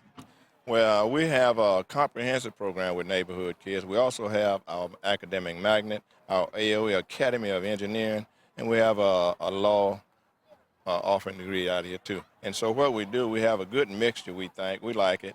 And we have a combination that we feel that would make up a special programs that would come to approximately 50% of our enrollment, and the rest would be, the other 50% would be comprehensive kids. Now, I know the band is nearing taking the field, and that's a big program out here. Just talk to me about the excitement surrounding the band. Well, the band is a big part of our school. We got a lot of programs that's a big part of our school, but the band brings the excitement to the crowd, and they like that, and it's one of the welcome things back, because I also like to mention the fact that this is our first time hosting a playoff game. Since we had football back. We have made the playoff, but it's our first time hosting, probably we came back to like 99 or 2000 since we had football. So we're very proud of that for our school, our athletes, our families, and most of all, the Scotlandville family and community. All right, well, with that, the Scotlandville band is taking the field. So let's take a look as they do their thing. And we are at halftime. It is 14-10 Scotlandville at the break. We'll be right back after this.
And then I'm tossing the break.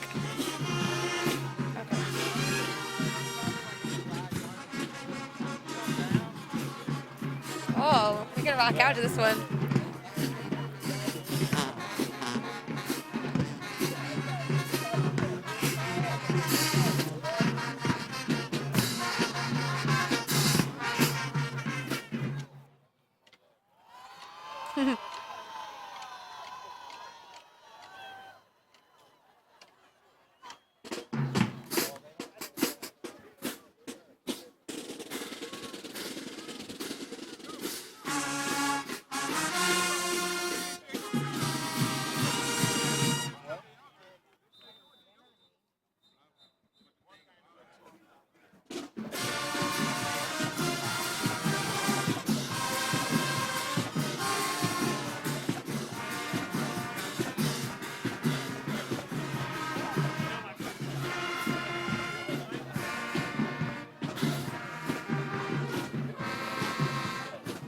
Okay. Are we going to listen to them at all, or it's going to come right to me? Okay. Okay.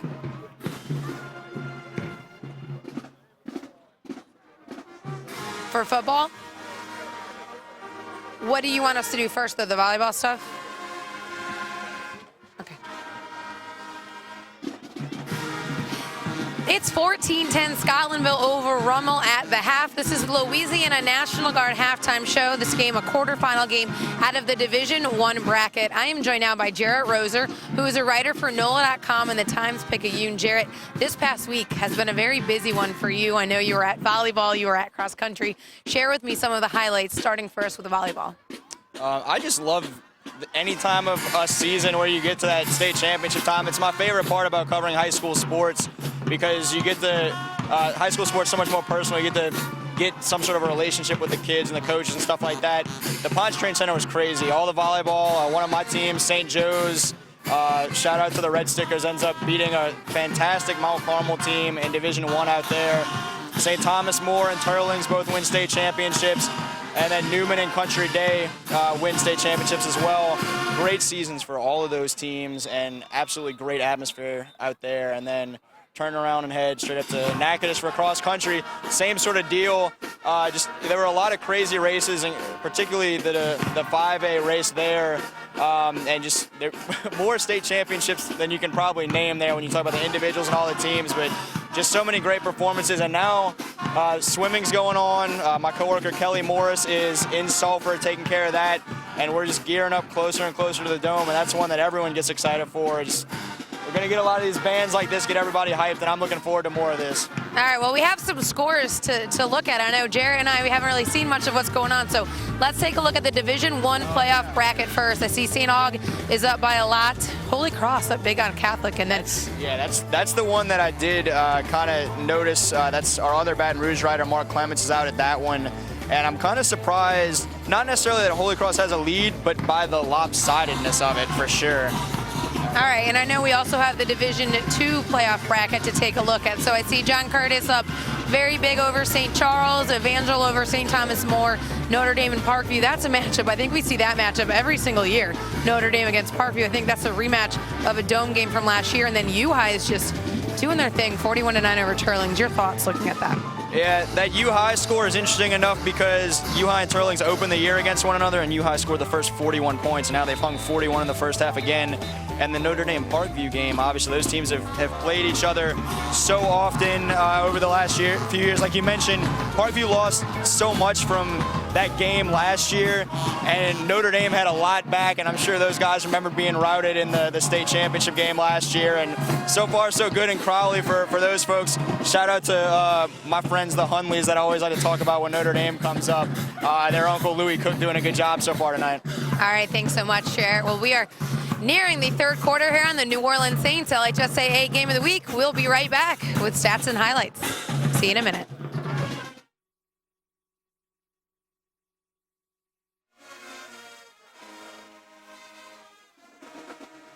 On camera, yeah. Yeah, headset.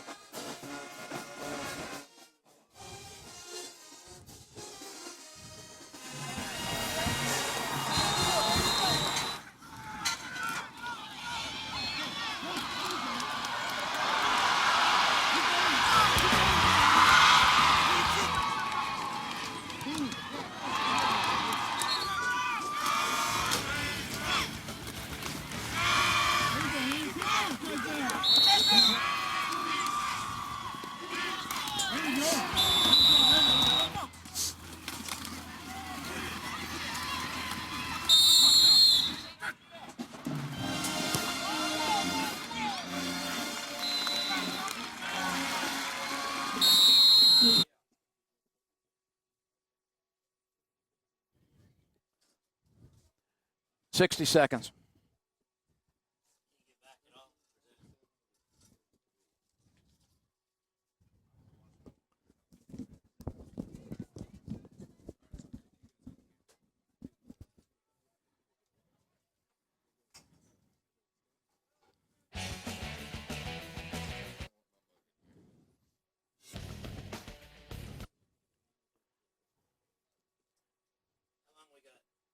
About 30 seconds. Exactly 30. Yeah.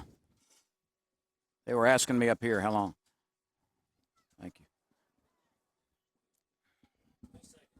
20.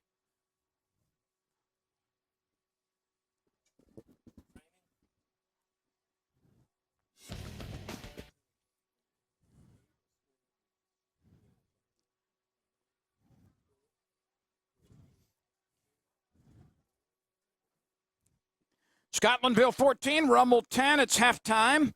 Welcome back, everyone, with Renee Nadeau. I'm Lynn Rollins. Renee, we've seen this game take a turn toward Rummel's way after Scotlandville dominated both sides of the line of scrimmage in the first quarter, but now that 14-0 lead is 14-10. Well, you know, the analogy we use as a heavyweight boxing match, both teams have delivered some pretty heavy body punches, but no one has delivered a knockout punch yet. We're looking at a pretty close game. Both defenses are playing pretty good. Well, the first of the heavy punches came from Rummel as we look at highlights here in the first half. Well, here you see Rummel is bottled up by that Scotlandville defense, and that's Canty. And then you see Hilliard, the primary guy for the Hornets, take it the route and break the scoring drought with a first quarter touchdown shot, his 18th of the season. The extra point was blocked, and you got a 6-0 game, Lynn.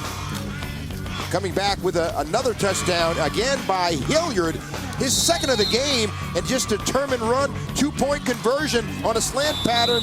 A good catch, 14-0 Hornets. And you see right here, as you see that finally Phipps gets into the end zone for the Rummel Raiders, breaking that scoring drought for the Raiders. The field goal brings it to a 4-point advantage for Scotlandville. So right now, let's go back down on the field. Aaron Cofield is with Coach Jay Roth. Aaron? Coach, you gave up 14, but then you score 10 unanswered, and you take the momentum into the break. How do you carry that over?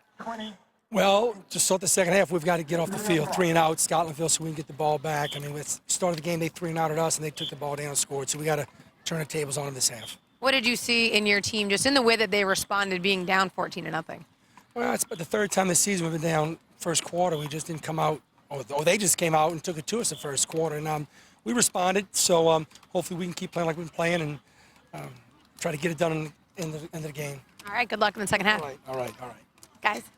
Thank you very much. Jay Roth, not a guy who's particularly comfortable in front of the camera, but he's got a message to his team, and it's play like it did in the third and fourth quarter. Scotlandville, of course, had to be very pleased with the way it responded in its first home playoff game in a long, long time. Scotlandville at the half has a scant lead, 14-10. We will take a look at some numbers when we return.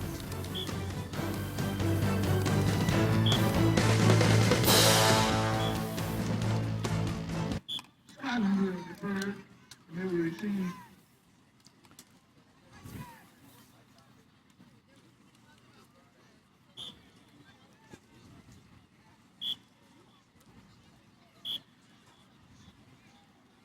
The Scotlandville Magnet High School fans, again, would like to thank Art Enterprise, Tony Seafood, the Chicken Shack, Mr. Henry Bantini. All of this is off camera. Do It Big Buddy Body Shop, Jason Hughes, Albertson, Sewer Filters, Scotlandville Convenience Store.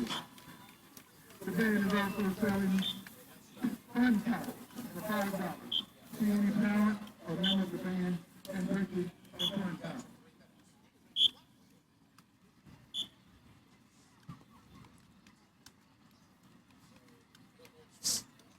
You can buy tickets in the band room tonight and tomorrow from 10 a.m. to 1 p.m. In the band room for $8, for $12 excuse me, and you buy at the gate is $15. Please support the $2 band. The New Orleans Saints LHSAA Game of the Week on Fox Sports New Orleans is presented by the New Orleans Saints, title sponsor of the Game of the Week. By Cajun Industries, kickoff sponsor of the Game of the Week. By ExxonMobil, a title sponsor of the All-Academic Scholar Athlete Program. By ISC, presenting sponsor of the All-Academic Scholar Athlete Program. By Lake Charles Memorial Sports Medicine, a regional healthcare partner of the LHSAA. By Super One Foods, shop, save, smile. And by Musmac Photography. For photos of LHSAA events, go to flashpixphoto.com. Welcome back to Scotlandville, everyone. We're in Baton Rouge tonight. You see the Rummel Raiders coming out on the field to get ready for the third quarter. Scotlandville owns a 14-10 lead with Renee Nadeau and Aaron Cofield. I'm Len Rollins. Let's take a look at some first half numbers, Renee. These numbers are interesting in the way they have been forged. Well, you see rushing, Rummel really picked up the pace a little bit in the second quarter. Time of possession is in favor of the Rummel Raiders. But the thing is that Scotlandville did a great job taking advantage of their opportunities, especially in the first quarter, and jumping out to an early 14-0 lead. Let's check in with Aaron Cofield before we kick it off in the third quarter. Aaron? Well, and it's always fun every week to look back at these high schools and see who some of the famous alumni are to come out of the schools. Looking first at Archbishop Rummel, Craig Steltz. He played at LSU. He was drafted in the 4th round of the 2008 NFL draft. He actually is the first and only player to have his number retired. We're looking at some pictures of that number 10 jersey there on campus. The ceremony presenting this to him was done back in April of 2008. Switching gears to Scotlandville, Brandon Bolden. He went and played at Ole Miss. He was a running back. He is now with the New England Patriots. He signed a free agent contract with them back in 2012. Those are your alumni for this game here tonight with Rummel playing Scotlandville. Aaron, thank you very much. Renee, one of the things I find interesting in this game, the first 2 drives saw Rummel with 9 plays, 12 total yards, no points. Scotlandville, first 2 drives, 14 plays, 164 yards, 14 points. The last 2 drives of the half, Rummel, 19 plays, 111 yards and 10 points. Scotlandville, just the opposite, 6 plays, -5 yards and no points. So this was a first quarter game that belonged to Scotlandville. It was a second quarter game that belonged to Rummel. Scotlandville jumped off the bus ready to play and played with a lot of energy in the first quarter, and Rummel just was riding on their heels, and Scotlandville kind of let up the gas a little bit in the second quarter. Rummel took advantage and scored some points, made it quite a close game now. Rummel gets the football first here in the third quarter after winning the toss and deferring, and not a lot of or I beg your pardon, Scotlandville, and not a lot of room to go there as Scotlandville puts its offense on the field shy of the 20-yard line. Let's call this one right at the 15. First and 10, Darian Williams, who had a pretty nice game at quarterback in the first half, will come out to lead his team. This is what he has done tonight. Darian Williams, who can hurt you with his feet or his arm, 5'9", quarterback, senior quarterback, puts his shoulder down, delivers a pass that Hilliard took to the house after breaking an assortment of tackles. And a nice little pass across the middle that was turned into a nice run by Jordan Tucker. He throws the pass, very a catchable pass, and he has his team leading 14-0 in the first quarter. We're back to action, and Dontrell Hilliard takes the first carry to the left side for about 5. Darian Williams was 4 for 4 in the first half for 108 yards and a 2-point conversion and a touchdown. Well, they don't throw more than 15 times. If they do, they either see something they're trying to exploit or they're in trouble. So four passes, he may finish with 10, 12 passes before the evening is over. That offensive line had a lot to do with the Scotlandville success too, Lynn. I think they really took it right at the Rummel-rated defensive line. Look at the wide gaps in this defensive line for Rummel. It's usually 2 to 2.5 feet. That's about 3 feet, maybe 4. Williams rolls right. He's pressured. He's hit, and down he goes at the line of scrimmage.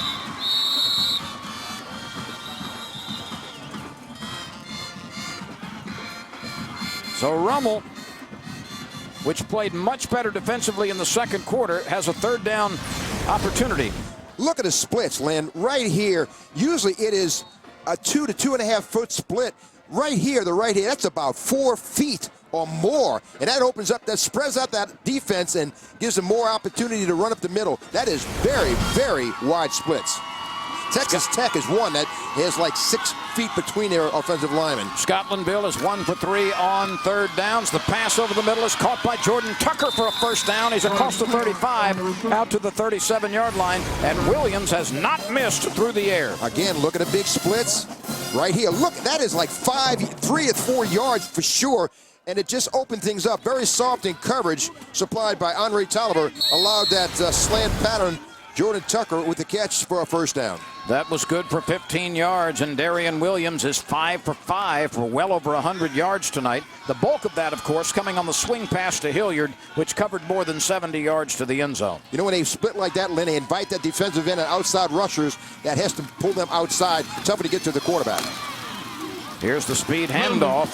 As Hilliard had set up as a wide receiver around the right side, you could hear the shoulder pads crashing into each other. Hilliard with a nice run out over the 45. They'll mark it just beyond the 45-yard line. Second and short. Hilliard, excuse me, Lynn. Hilliard's going to have a chance to play college football. Tulane, ULL, UL Monroe, Oklahoma State, TCU, Minnesota, Texas Tech are looking at him along with Rice. He could be a cornerback. He's that skilled. I like his versatility, don't you? Oh, he's a great athlete. Second and short, we'll call it 2. Williams wants it from shotgun formation. He keeps it and is banged down hard at the line of scrimmage. Darian Williams smacked, and there is a penalty marker down. And also an injured player for Scotlandville.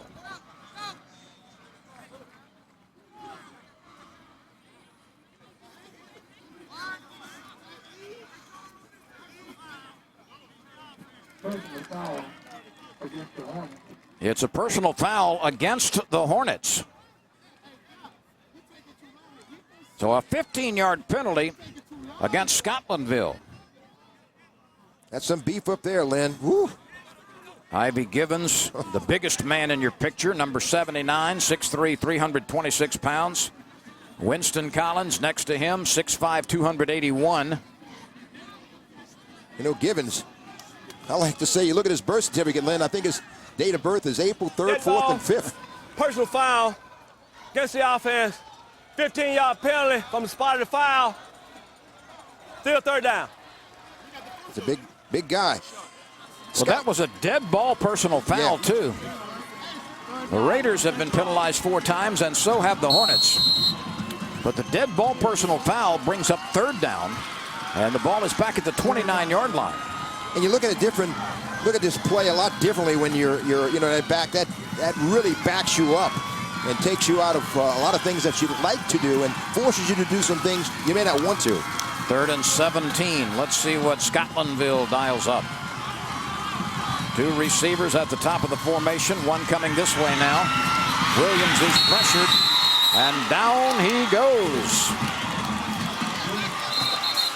There was hot pressure coming from the left side defensively. The nickel back right here, Israel Tucker, that comes on a blitz from the outside and comes up with a sack, and that was a big play because Williams was looking downfield. He did have somebody open in the middle on a seam route, so that sack by Tucker was a big-time play and was a big-time sack, force a 4th down and punting situation. That's the 3rd sack turned in by Rummel, the first by Tucker. He's also a 3rd-string running back behind Fulton and Phipps.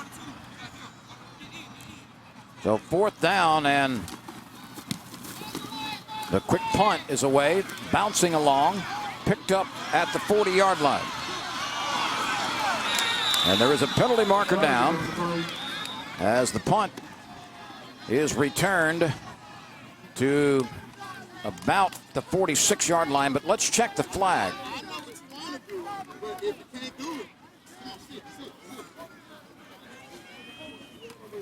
Holding against the punt returning team. So Andre Tolliver's return is wiped out by a hold. That's the 2nd punt return that he's had backed on up. the return team. 10-yard penalty from the spot of the foul. First down. So Rummel will have the football when we return and a chance to take its first lead of the night. 14-10, Scotlandville leads Rummel in the quarterfinal round of the Division I playoffs.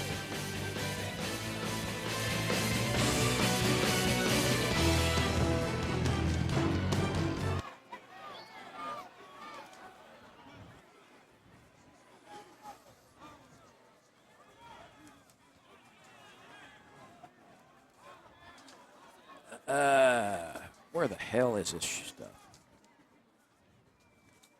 No. Get this shit.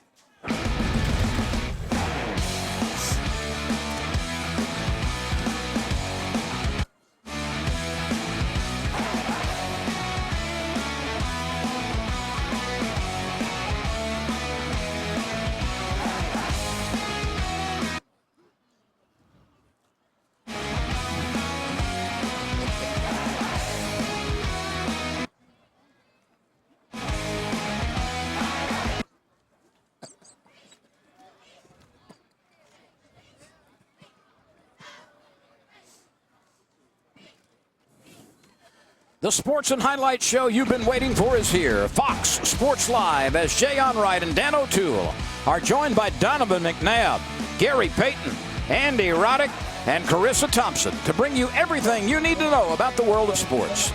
Fox Sports Live airs nightly on Fox Sports 1. You know, if they had Lynn Rollins on that show, I'd watch it all the time. I watch it a lot, but if they had you on there, Lynn, I'd watch it every day. That's pretty good star power, though. Oh, wow. You'd bring a different dimension to that group. Forcade is 5 for 7 through the air, but only for 24 yards. Fulton, 12 rushes for 60 yards, and his return to the lineup for Rummel.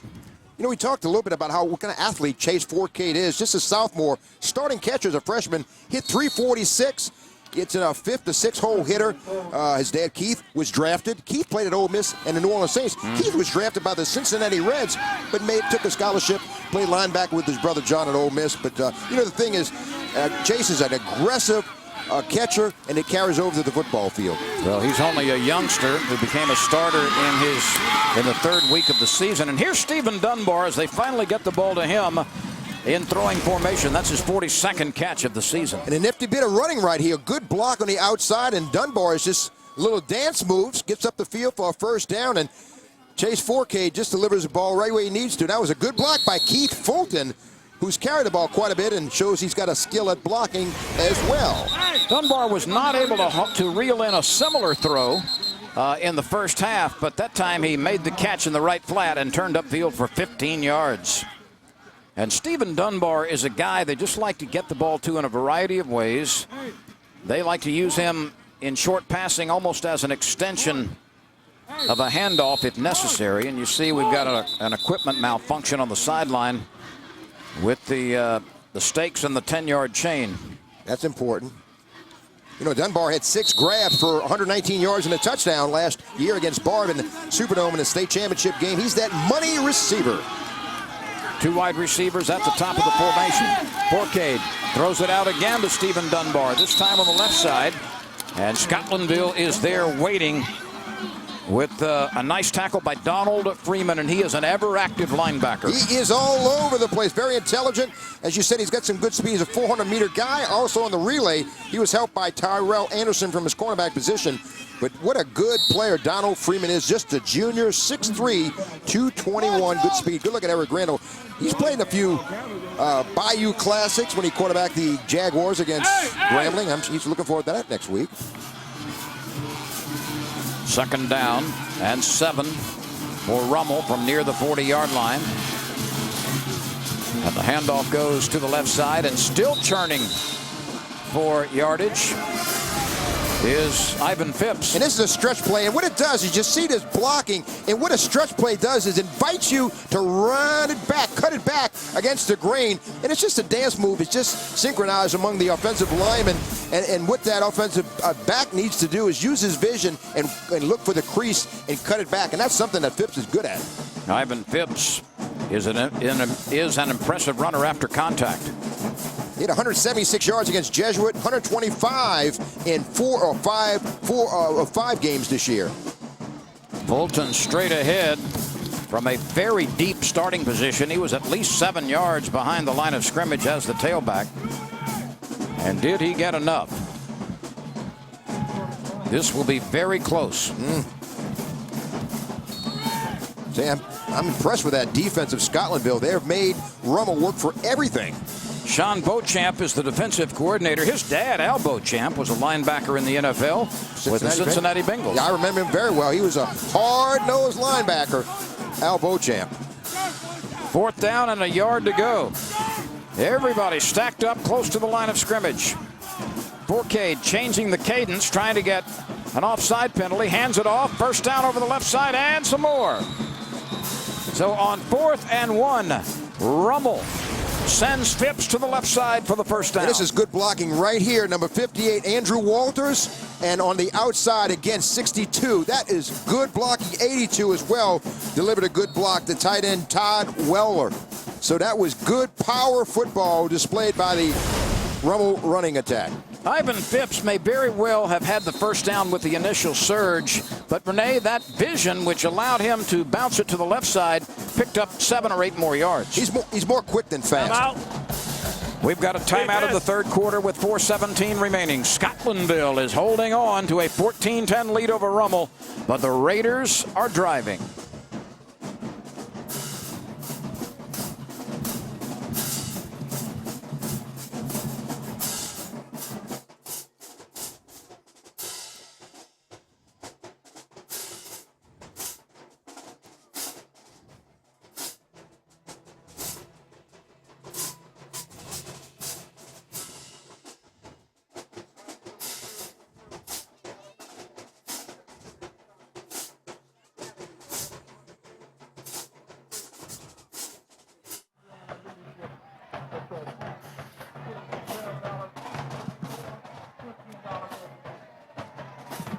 Do you want me to wrap all of the social media into it?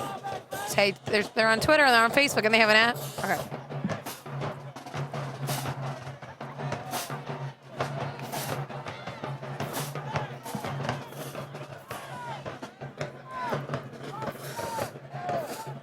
Am I welcoming back?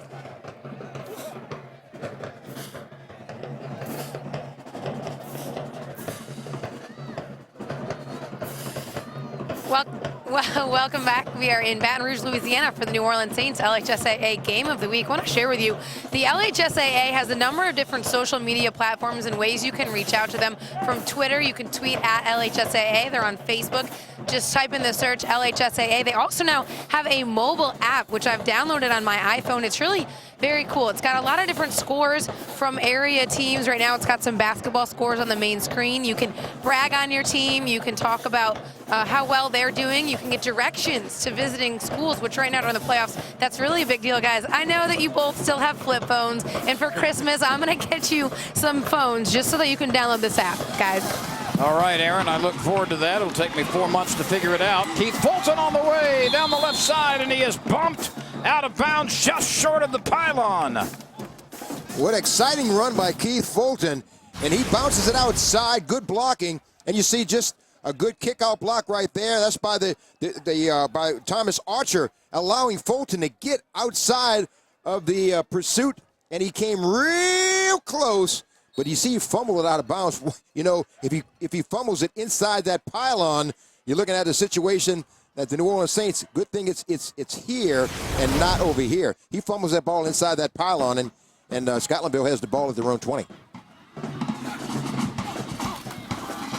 Scotlandville, the Rummel rather, in the Wendy's red zone, and Keith Fulton bolts his way for 6. First lead of the night for Rummel.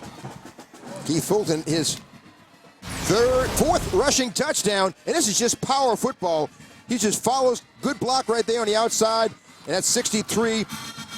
Joe Oliver allowing Keith Fulton to get into the end zone, and the Raiders jump on top, their first lead of the game. So Justin Moraine will attempt the extra point. Forcade gets the high snap down, and the kick is good. Keith Fulton scores from the left side. And for the first time tonight, Rummel has the lead 17-14.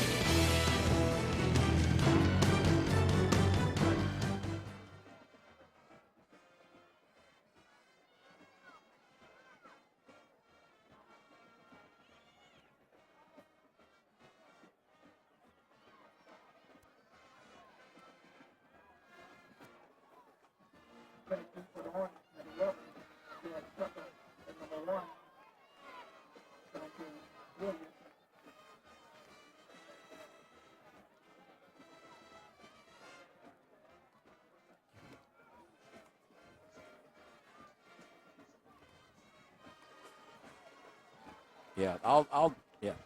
So that, but 25 of those 25 came on the long run, right? Okay. That would be his second rush in that. Yeah.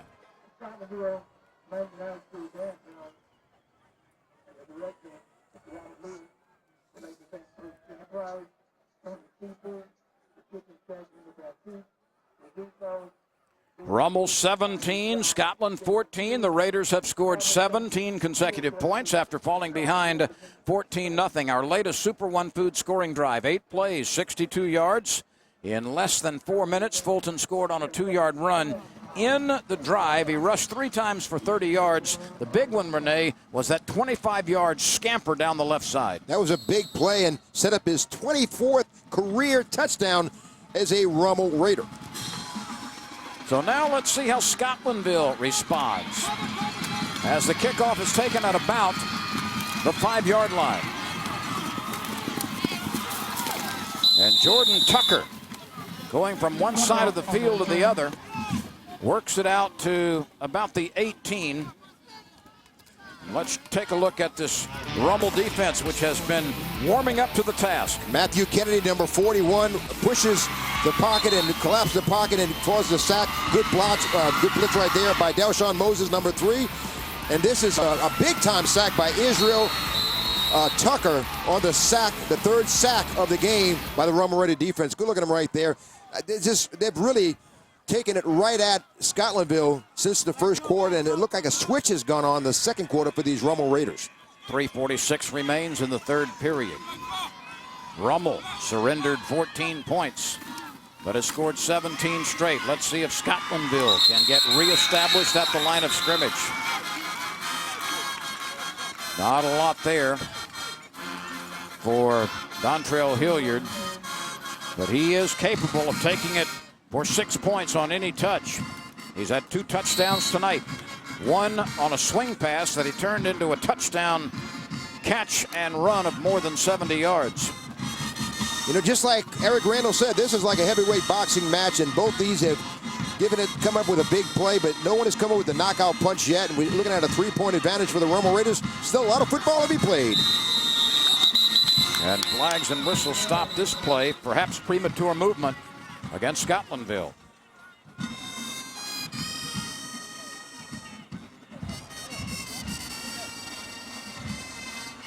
Dead ball, false start, offense, 5-yard penalty, still second down. Watch the right guard, Winston Collins, number 77. May have moved a little prematurely, right? You see him? He came out of stands a little hiccup there, came out a little too soon, and that's where the flag came from. That's 5 penalties for 40 yards against Scotlandville. So 2nd and 16 now. Both teams have had 5 penalties.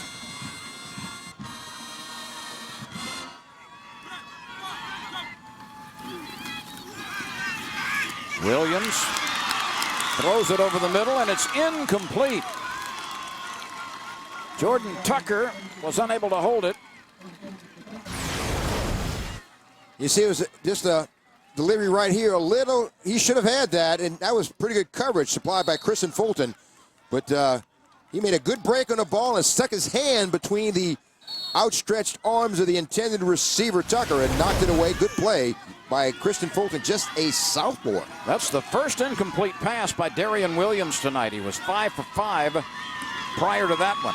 You know, Fulton's got an offer from Louisiana Tech, USC, Nebraska, and A&M, all watching him closely. Got 2 more years to go. Williams backpedals, fires, and it is incomplete. Jordan Tucker was the intended receiver again, and he had a step on the secondary on the far sideline. And Tucker did take it, and he did a wheel route, got to the outside, and beat the receiver or the defender. That's Fulton again, as those two were matched up, and just a little too tall.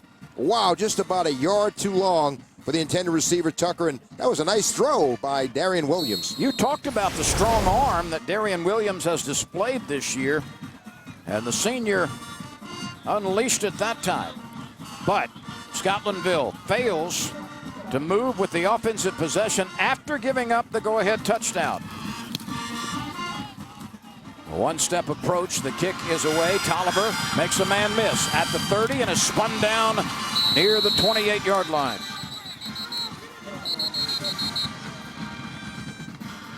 There is another penalty marker down, and this is the 3rd straight kick to Rummel in which we've had a penalty. Illegal motion on the offense, decline, penalty result, first down. Jay Roth says he'll take the play, which will give Rummel the football in excellent starting position. And Eric Randall knows his team needs to rise up defensively right here. Well, Eric Randall imploring that defense to come up with a big play, and he's got a lot of young guys that are getting valuable experience, a lot of sophomores and juniors that will be back next year and a year after that, and he's really proud. He's done an outstanding job. You know, he talked about he believes in this program and the community. He felt he could make an obligation to make an impact in this school, and what a job he's done. Keith Fulton is approaching 100 yards in his return from the boneyard. And the throw is intercepted. It was underthrown and picked off by Donald Freeman. We were told how active he is at linebacker, and we were told properly. And he drops and just keeps an eye on that ball. Look, he just comes off the block, and Freeman with great elevation, his 3rd interception, and that was just good. Look, that is a 6'3", 221-pounder with great elevation coming over an interception. And that Chase Forcade's 6th pick of the season gives Scotlandville the ball right back with an opportunity. We give you several looks, and each of them emphasized the athletic ability of Donald Freeman. Just a That's junior, the first turnover tonight for either team. He's coming back next year, a year to go. Williams is pressured again. He pulls away. trying to make something happen and gets about 5 out of it before he's bumped on the sideline. And now a flag goes sailing in, and that's going to be a late hit against Rummel.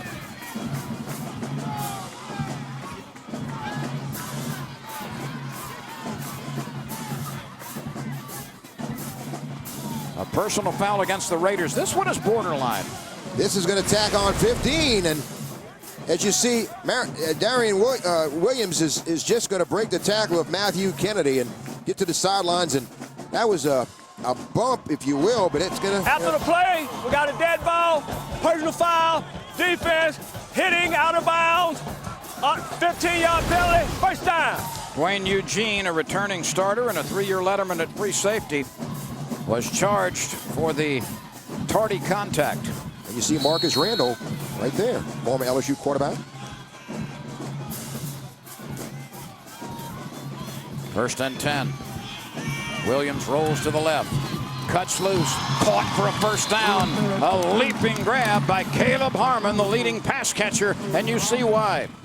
And that looked a little bit like a Marcus Randall throw as Darian Williams delivers a nice touch to this, and this was as he was being bracketed by a pair of defenders. And that was not an easy throw to make as Harmon stretched his 5'7" frame to come up with the big catch.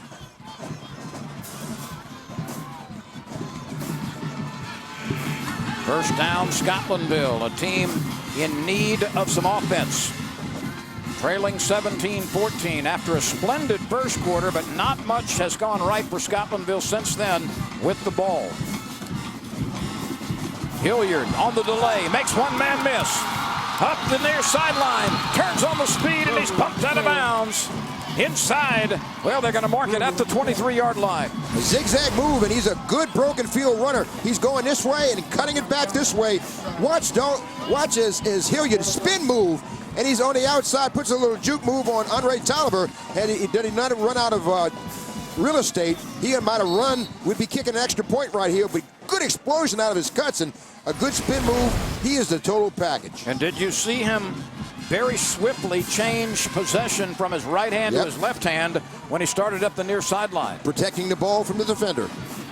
First and 10, loose football in the backfield. It's picked up and recovered safely by Darian Williams. He was unable to turn it into a gain and drops some yardage with the initial fumble right here, a low snap. Well, he just, it's a fire drill here. Once that ball goes through his legs, the play is a wash now, and it looked like Hilliard was going to get the ball, but that's all changes plans once the ball goes through his hands, and he just has to make something happen.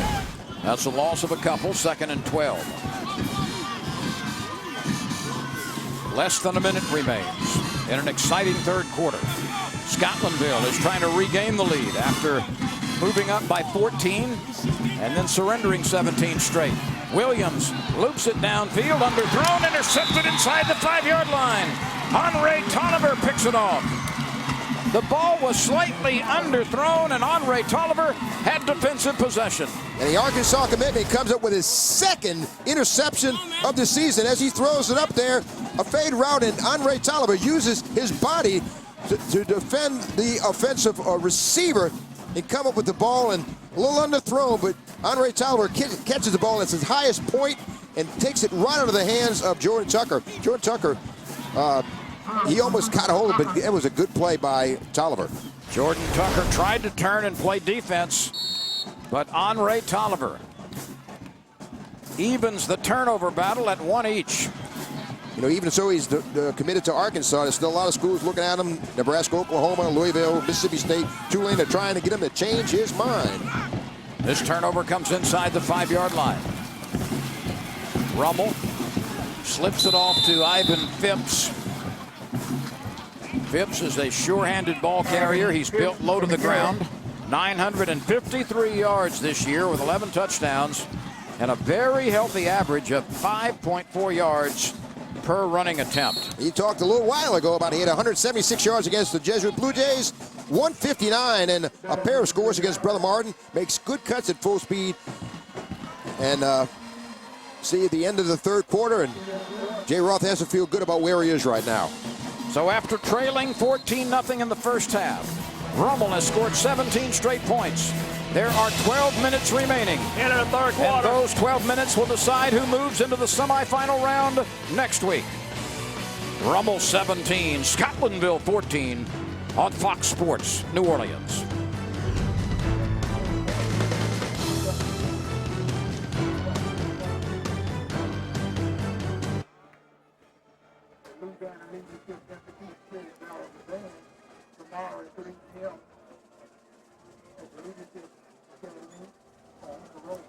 Come on and support Scotlandville band. You can buy your tickets in the band tonight and tomorrow.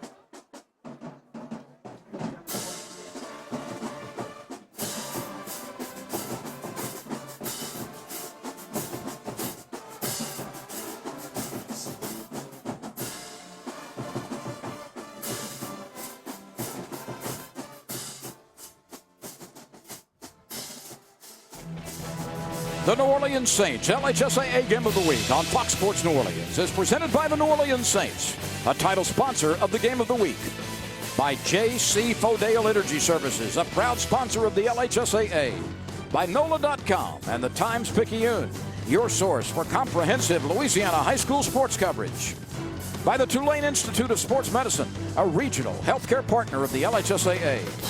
By Acadian Ambulance, knowing life matters. And by Fox Sports New Orleans, your home for high school sports.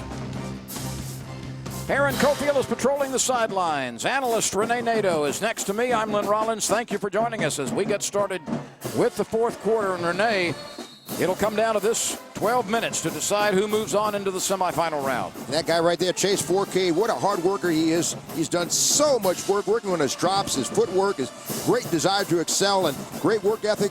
He's where he is for a good reason. He's paid his dues. On the stretch handoff, Rummel goes to the ground, and Keith Fulton now has eclipsed 100 yards tonight. And you see a good cutback is here. He sees a crease right there, and that's where he is going. Good block. You see he cuts it back, and good vision. Again, that stretch play invites you to cut it back, and you have to know pretty much where your offensive linemen, what their ability is to block, and that takes a lot of film work, knowing what your defense is going to throw at you and which offensive lineman can do. I was 1 yard premature. He's at 99 on 15 carries. Shame on you. A 9-yard gain there. Here's Ivan Phipps, who is more of the short yardage back for Rummel. That Scotlandville defense is not playing bad. It's just right now that, Rummel really wants it. But I see a lot of energy in this Scotlandville defense, and it's unfortunate for them that they, through the interception, they were on a great drive and had the makings of taking this game over. Both teams turning it over via interception in their last possessions. 1st and 10 for Rummel. Near the 15-yard line.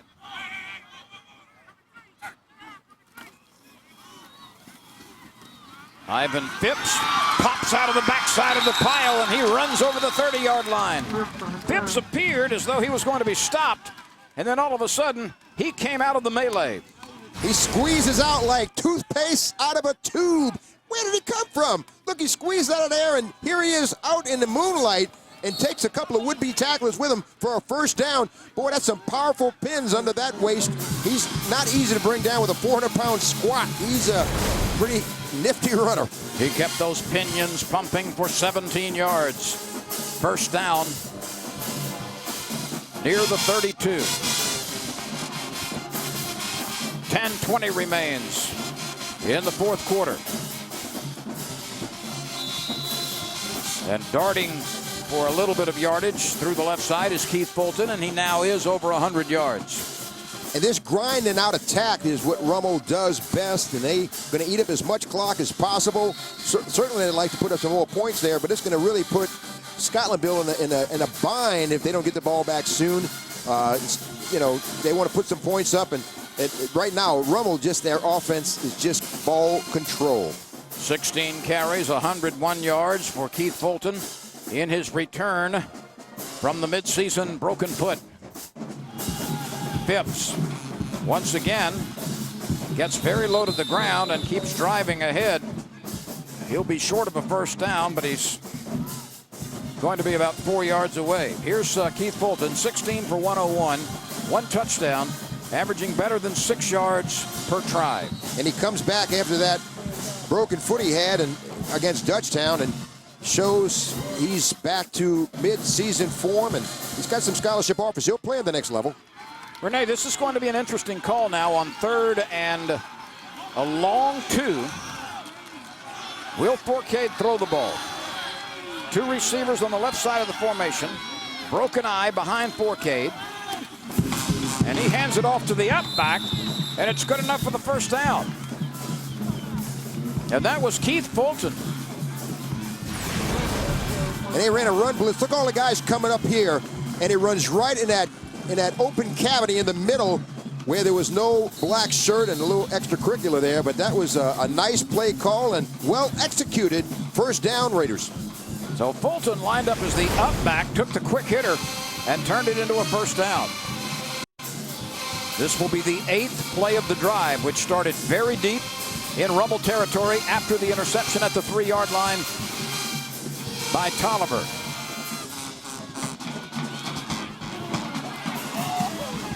Phipps to the right side. And the clock is still moving. Now it's stopped at 8:16. And a nice move here, you see, is Phipps has a chance, but he outruns a would-be tackler. That was number 90, DeAndre Jackson, and escorted out of bounds. But he was escorted. Nicholas Jones made the contact on the sideline. Wow. Rummel was hoping to get the late hit, but it did not occur. Phipps has rushed for 76 yards on 14 carries, averaging nearly 5.5 yards per tote tonight. What a dangerous twosome Phipps and Fulton have been tonight. They are approaching 200 yards between them. Back to the ground. Fulton with nice vision, able to take it to the left side, and there is a penalty marker down. Probably in the neighborhood of holding, and yes, it is a holding call by the referee. I'm impressed with the way that Fulton finds that open gaps on the outside. Good blocking right here, and allowing him to get outside. It's a good block by number 65, Thomas Archer. But I think he's the one who may have been called for the hold. Yeah, well, he's, sometimes a lot of good blocks says if you keep your hands on the inside, not on the outside of shoulder pads, that's what the referee is going to call it. If you keep your hands inside, but when you grab on the outside of shoulder pads, it impedes the opportunity for that defensive player to break away and make a tackle. It looked like, indeed, it was a very good block until that defensive player was able to turn a little bit. Yeah. And the offensive player may have been holding the jersey illegally. Second down and close to 14. Will Forcade throw it here? He is the only man in the backfield. Looks, throws it over the middle. Caught by Dunbar. Dunbar pulling away. Dunbar at the 30. He's tackled from behind at the 27. It's a first down and a huge one for the one-yard Rummel Raiders. Well, Chase Forcade, when you're looking for a first down, you dial up a guy who averages 12 yards per catch on a slant, breaks 1 tackle, 2 tackles, and he's off to the races if not been for a tackle by Tyrell Henderson. But look, he's not a big guy, but he's got an open stride. Wow, he hits 3rd gear right there, and he'd be kicking an extra point if Tyrell Henderson doesn't make a touchdown-saving tackle. Dunbar got 20 more yards that he needed. That was a 2nd and 14, and he dials up 34. That play is almost indefensible, Renee, if you run the slant against the proper defense. The timing was impeccable, and it resulted in a big play. Fulton tries to pick his way, pulling away to the 20, to the 19, to the 18-yard line. This is going to be close to a first down. Indeed, I think he has it. And Keith Fulton, again, will have to take a timeout. He'll have to take 1 play out since he lost his helmet. But that offensive line is coming off the ball and giving those running backs an opportunity to make something, get to the second level very quickly. And that helmet comes off, but it's going to be 3rd and short. And it's interesting, we're talking about splits in the offensive line. Rummel is about a 2-foot split between the right guard and right tackle, left guard, left tackle. They tighten those splits up, which also is giving them the opportunity to get wide. Look at those splits right there. I mean, that is very little room between each lineman. Rummel is in the Wendy's red zone for the third time. Phipps tries to bounce it outside. He's got a first down as he took it to the right side on 2nd and 1 and easily skirted the right flank. Again, they were getting outside. They're running in the middle. They're mixing things up a little bit. And when they tighten those splits up, it's going to draw holding again on the Raiders. It's another holding penalty, though, and it wipes out the first down run by Phipps.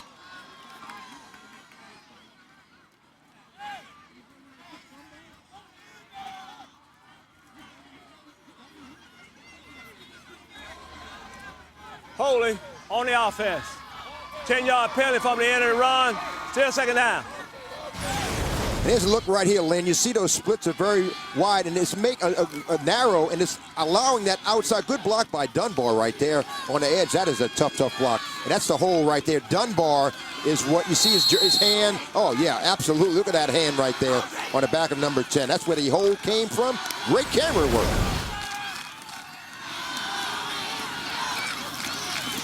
Here is Fulton again. He had 18 carries for 113 yards prior to that one.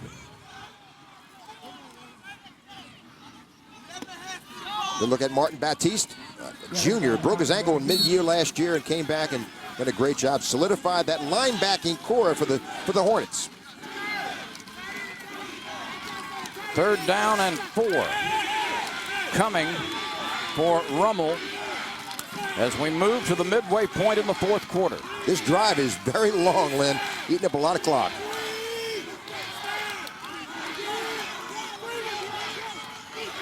Rummel has consumed the entire 4th quarter, plus 35 seconds of the 3rd.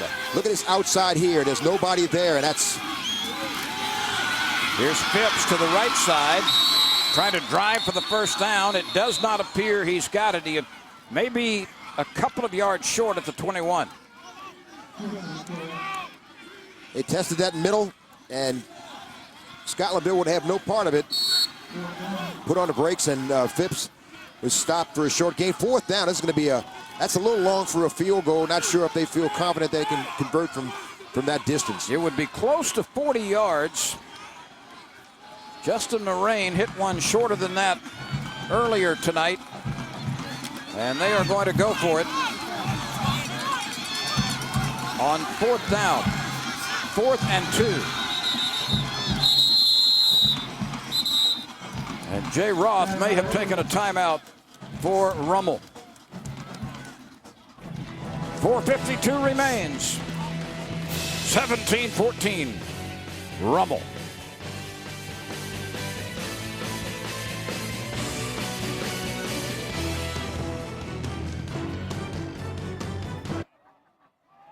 Here he is. It's not even close to where the line of scrimmage is.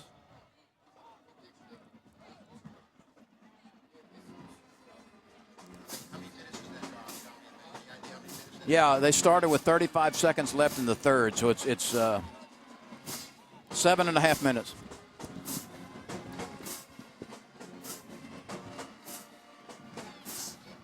How long is this drive, Tommy?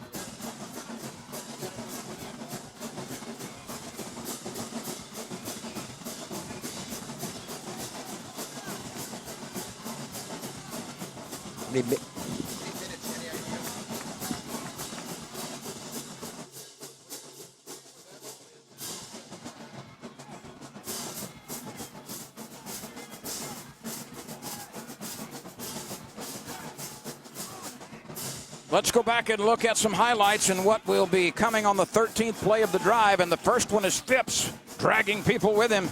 A large dose of Ivan Phipps and this nice toss to Dunbar for a nifty move and putting him in great field position. And again, here comes Fulton picking his way through the thicket bush, getting down in great field position, losing his helmet. Jay Roth has done a good job calling plays for this offense. And, well, he's got some weapons on that side of the ball. This drive has covered 76 yards, the 13th play forthcoming here on 4th and 2. Nearly 8 minutes, Lynn. That's a long, time-consuming drive. Forcade will throw. He looks. He shoots it to the outside. It is incomplete. It was on the hands of Damien Jean-Pierre, and he was not able to bring it to his body. But Jean-Pierre was running a slant, and the ball was a little bit to his backside, and Chase Forcade just drops back and locks in on Jean-Pierre and threw a little behind him as he's running a slant, and it kind of went the outside. It touches his hands, but that would have been a difficult catch to make. And 4th down, ball goes over to the Hornets. That was a well-designed play. Jean-Pierre was open, but the ball was thrown wide of his ability to bring it back in for the catch. And now there is life for Scotlandville with 4 minutes and 45 seconds remaining. We'll see what Marcus Randall and company can dial up for this offense. Good look at Eric Randall right there. And, you know, you and I remember doing a Marcus Randall. We'll talk about that in a second. 1st and 10, Darian Williams looking. Throws it short. He has a receiver on the left side, and Dontrell Hilliard turns upfield for some good yardage. Dontrell Hilliard, so dangerous as a runner and a pass receiver. This is good for the 1st down. This is a collision between two guys who are going to be playing in college. Dontrell Hilliard and Andre Tolliver, number 5, as they meet right here. How? Wow. You can hear the wood crack from up here. And they mark this one about a yard short of the 1st down, a pickup of 9. Darian Williams has been very accurate tonight. 2nd and 1.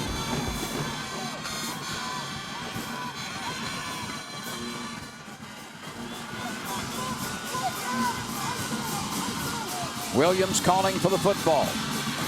And he puts it into the gut of Reggie Cleveland, who is spun down in the backfield. Michael Mosley, who is a all-district basketball player, just a junior. Good penetration. Gets in the backfield quickly. Look, comes from his, wow, you see him runs to the A gap, takes a beeline right for Reggie Cleveland, makes the tackle in the backfield. What a great play by Mosley. Michael Mosley saw the opening from his linebacker position and filled it quickly. He's a leading tackler on this Raider. Had 4 forced fumbles, so he's around the ball quite a bit. We slip under the 4-minute mark. 17-14, Rummel leading. Throw over the middle, caught for the 1st down. That one right into the midsection, and it is going to be ruled a catch. Let's watch this again. Raheem Williams, number 16. He might get a couple of shots here. Hits him in the breadbasket.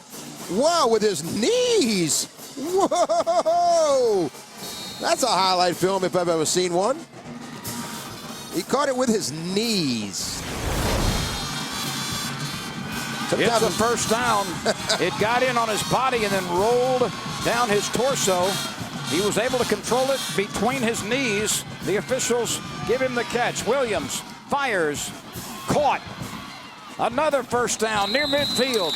And Williams is starting to heat up as he fires that one to Jordan Tucker, the 2nd leading receiver despite missing half the year with a shoulder injury. And it will be a Division I recruit. Jordan Tucker will be in a couple of years, just a sophomore. But now you see how important that interception was just at the end of the 3rd quarter that Andre Tolliver picked off. Had Scotlandville come up with points, this drive would be vital in this game. Williams has missed only 3 passes. He's completed 9 of 12 for 162 yards and a touchdown. 3:23 remaining. Scotlandville on the move. Hilliard, maybe for a yard.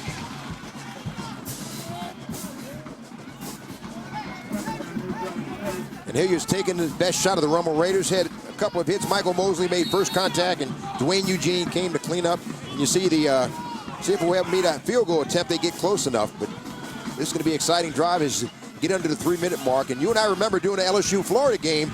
Good look at Marcus Randall right there, Lynn, when he led the Tigers, hitting Joseph Adai right inside the end zone, beating the Florida Gators in the swamp. I remember that game well. You and I did, 2004.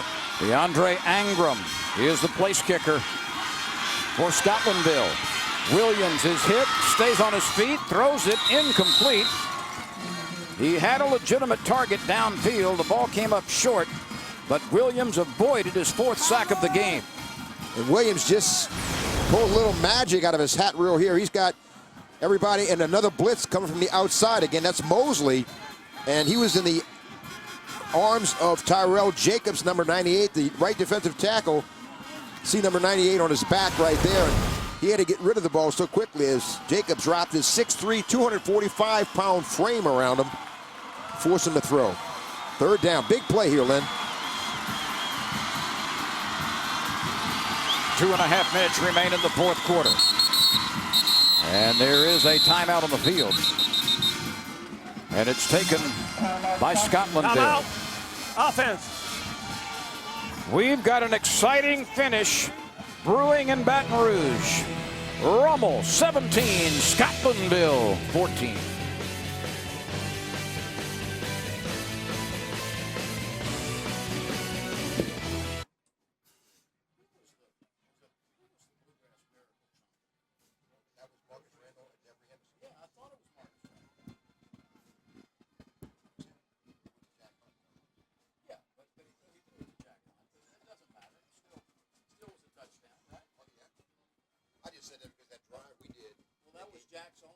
Wow.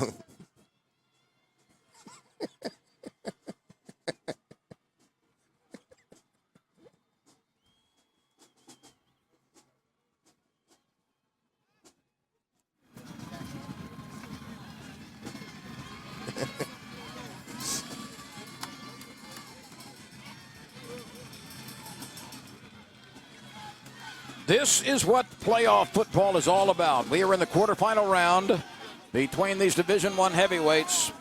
Scotlandville scored the first 14 points. Rummel has produced 17 unanswered. And now it's Scotlandville with the ball near midfield. 2 minutes and 26 seconds are left. 3rd down. And a long 9 to go. Darian Williams has been very accurate. He rolls to his right. He's pressured. He lets it fly deep, and it is incomplete, thrown wide of the receiver running on the sideline at about the 20.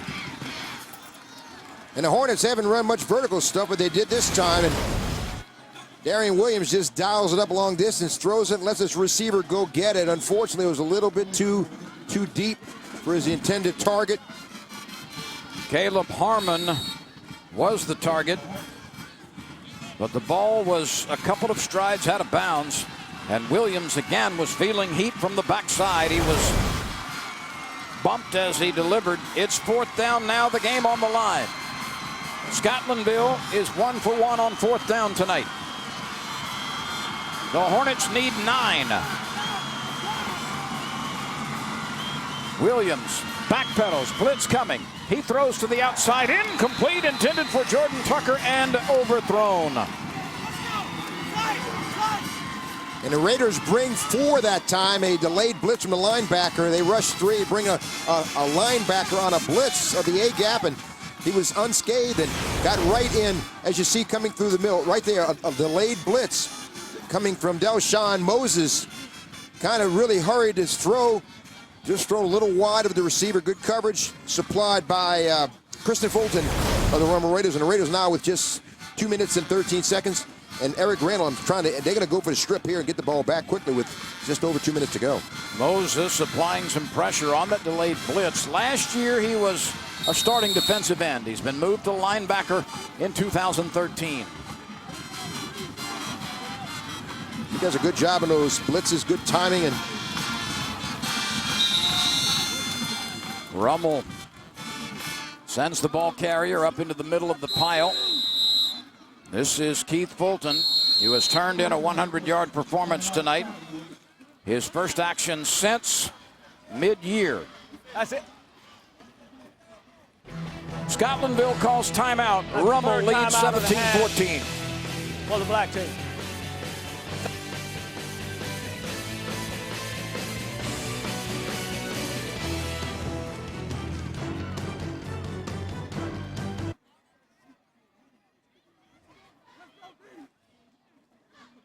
What do you have on Fulton, Tommy?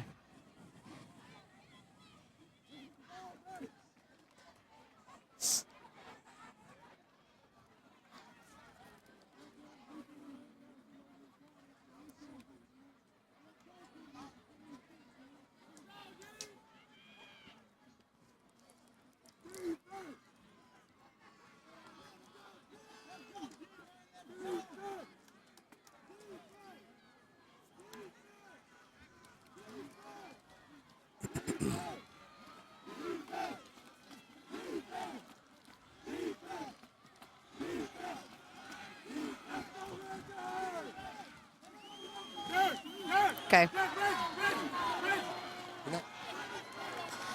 It's 17-14 Rummel late in the fourth quarter. I want to thank Tony's Seafood, the folks at the Plank Road location in Baton Rouge, Louisiana, for providing tonight's post-game meal. They are the largest seafood market in Louisiana, home of the original Boudin Ball, family-owned and operated by the Pizzolatto family for the past 50 years. Well, food is not on the minds of anybody on the sidelines right now. 2nd and 9. Rummel trying to hold on to a hard-fought 3-point lead. And again, it sends Keith Fulton to the left side for about a yard. Scotlandville cannot stop the clock. It has used all 3 of its timeouts. So yardage is not vital right now. It's just holding on to the ball. Make sure you secure it. And a first down would be nice, but certainly Rummel is just want to hold possession, hold on to the ball. Fulton with 21 carries, 117 yards. You think he's over that broken foot now, Lynn? You bet. 90 seconds and counting.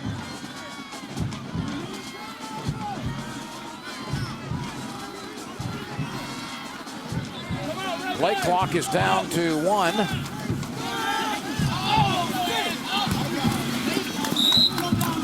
Keith Fulton stays in bounds as he's tackled near the 45-yard line. And the game clock is at 65 seconds. We look at Jay Roth right now, and he coaches to the final snap. What a good job he does. What a great staff Jay Roth has around him as well. Guys, been with him for a long, long time. Rummel can take this down to the 32-second mark if it uses all of the play clock.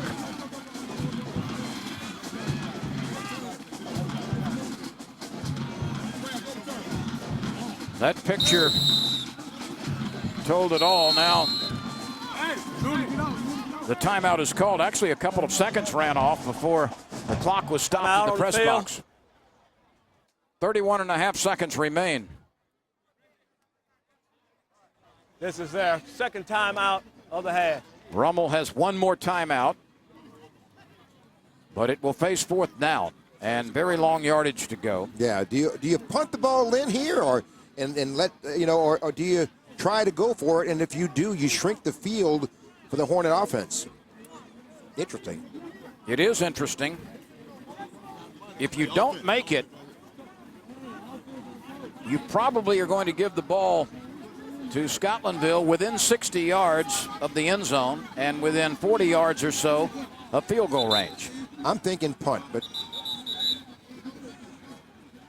that's what they're going to do. Enrique Carrasquero comes out to punt it.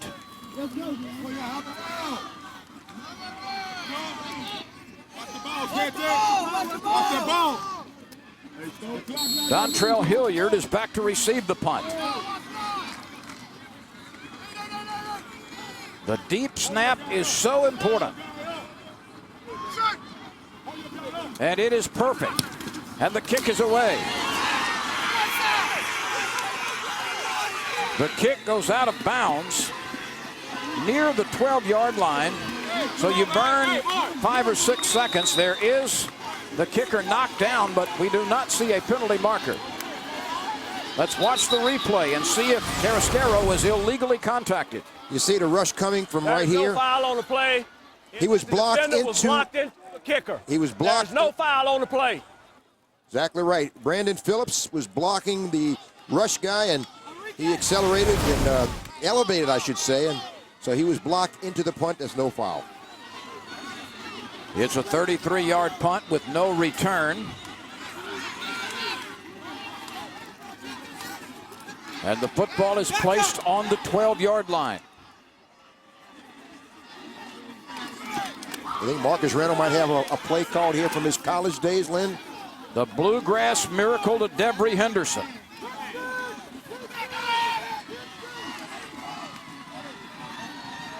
We've seen some games here last week. Eric Mandeville was a, woof, what a finish there, and we may have another one here. There are 4 defenders lined up between the 30 and 35-yard line. Darian Williams will pull it down and run. He's got a first down as he's tackled at the 27-yard line. And the clock is stopped momentarily with 15 seconds remaining. Scotlandville does not have a timeout to use.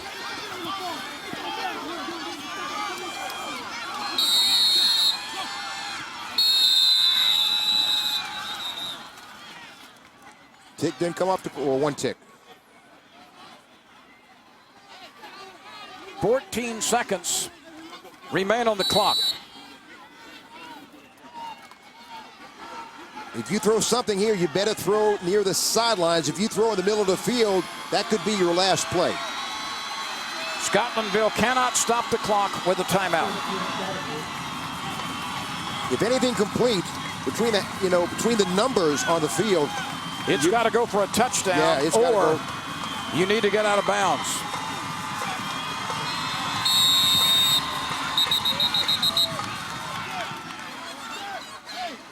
And a delay of game penalty is called. On the offense, 5-yard penalty, still second down. That's not particularly critical, Renee. No, the 5 yards. They obviously want to make sure that they've got the play called and everybody knows what to do in this final 14 seconds. What a good job he has done. Eric Randall, his team is going to be in this position for a long time. Darian Williams is pressured, gives ground, tries to square his shoulders, throws it. And it is caught on the far sideline.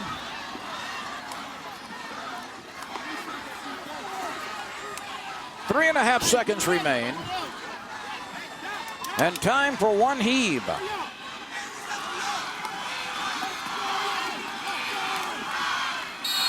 This will be the final play of the game after the clock. 3 seconds remain. It's 4th down. That doesn't matter. 3 seconds to go. Well, Rummel has backed up 4 defenders between from numeral to numeral back at the 20-yard line.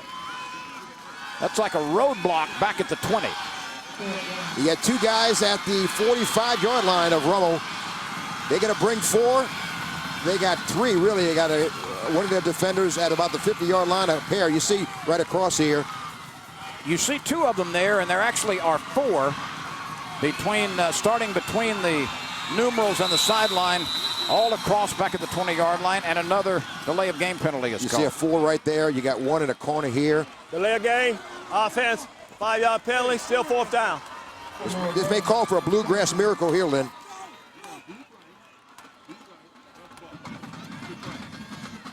You see the numbers we were talking about, 1, 2, 3, 4, right across the back here. Then you have 1 here, 1 here, 1 here. So they're going to bring 4 players and drop 7. Darian Williams throws it short. Hilliard's got it. Hilliard will have to score on this play. He breaks tackles, but finally is dragged down at the 40, and this game is over.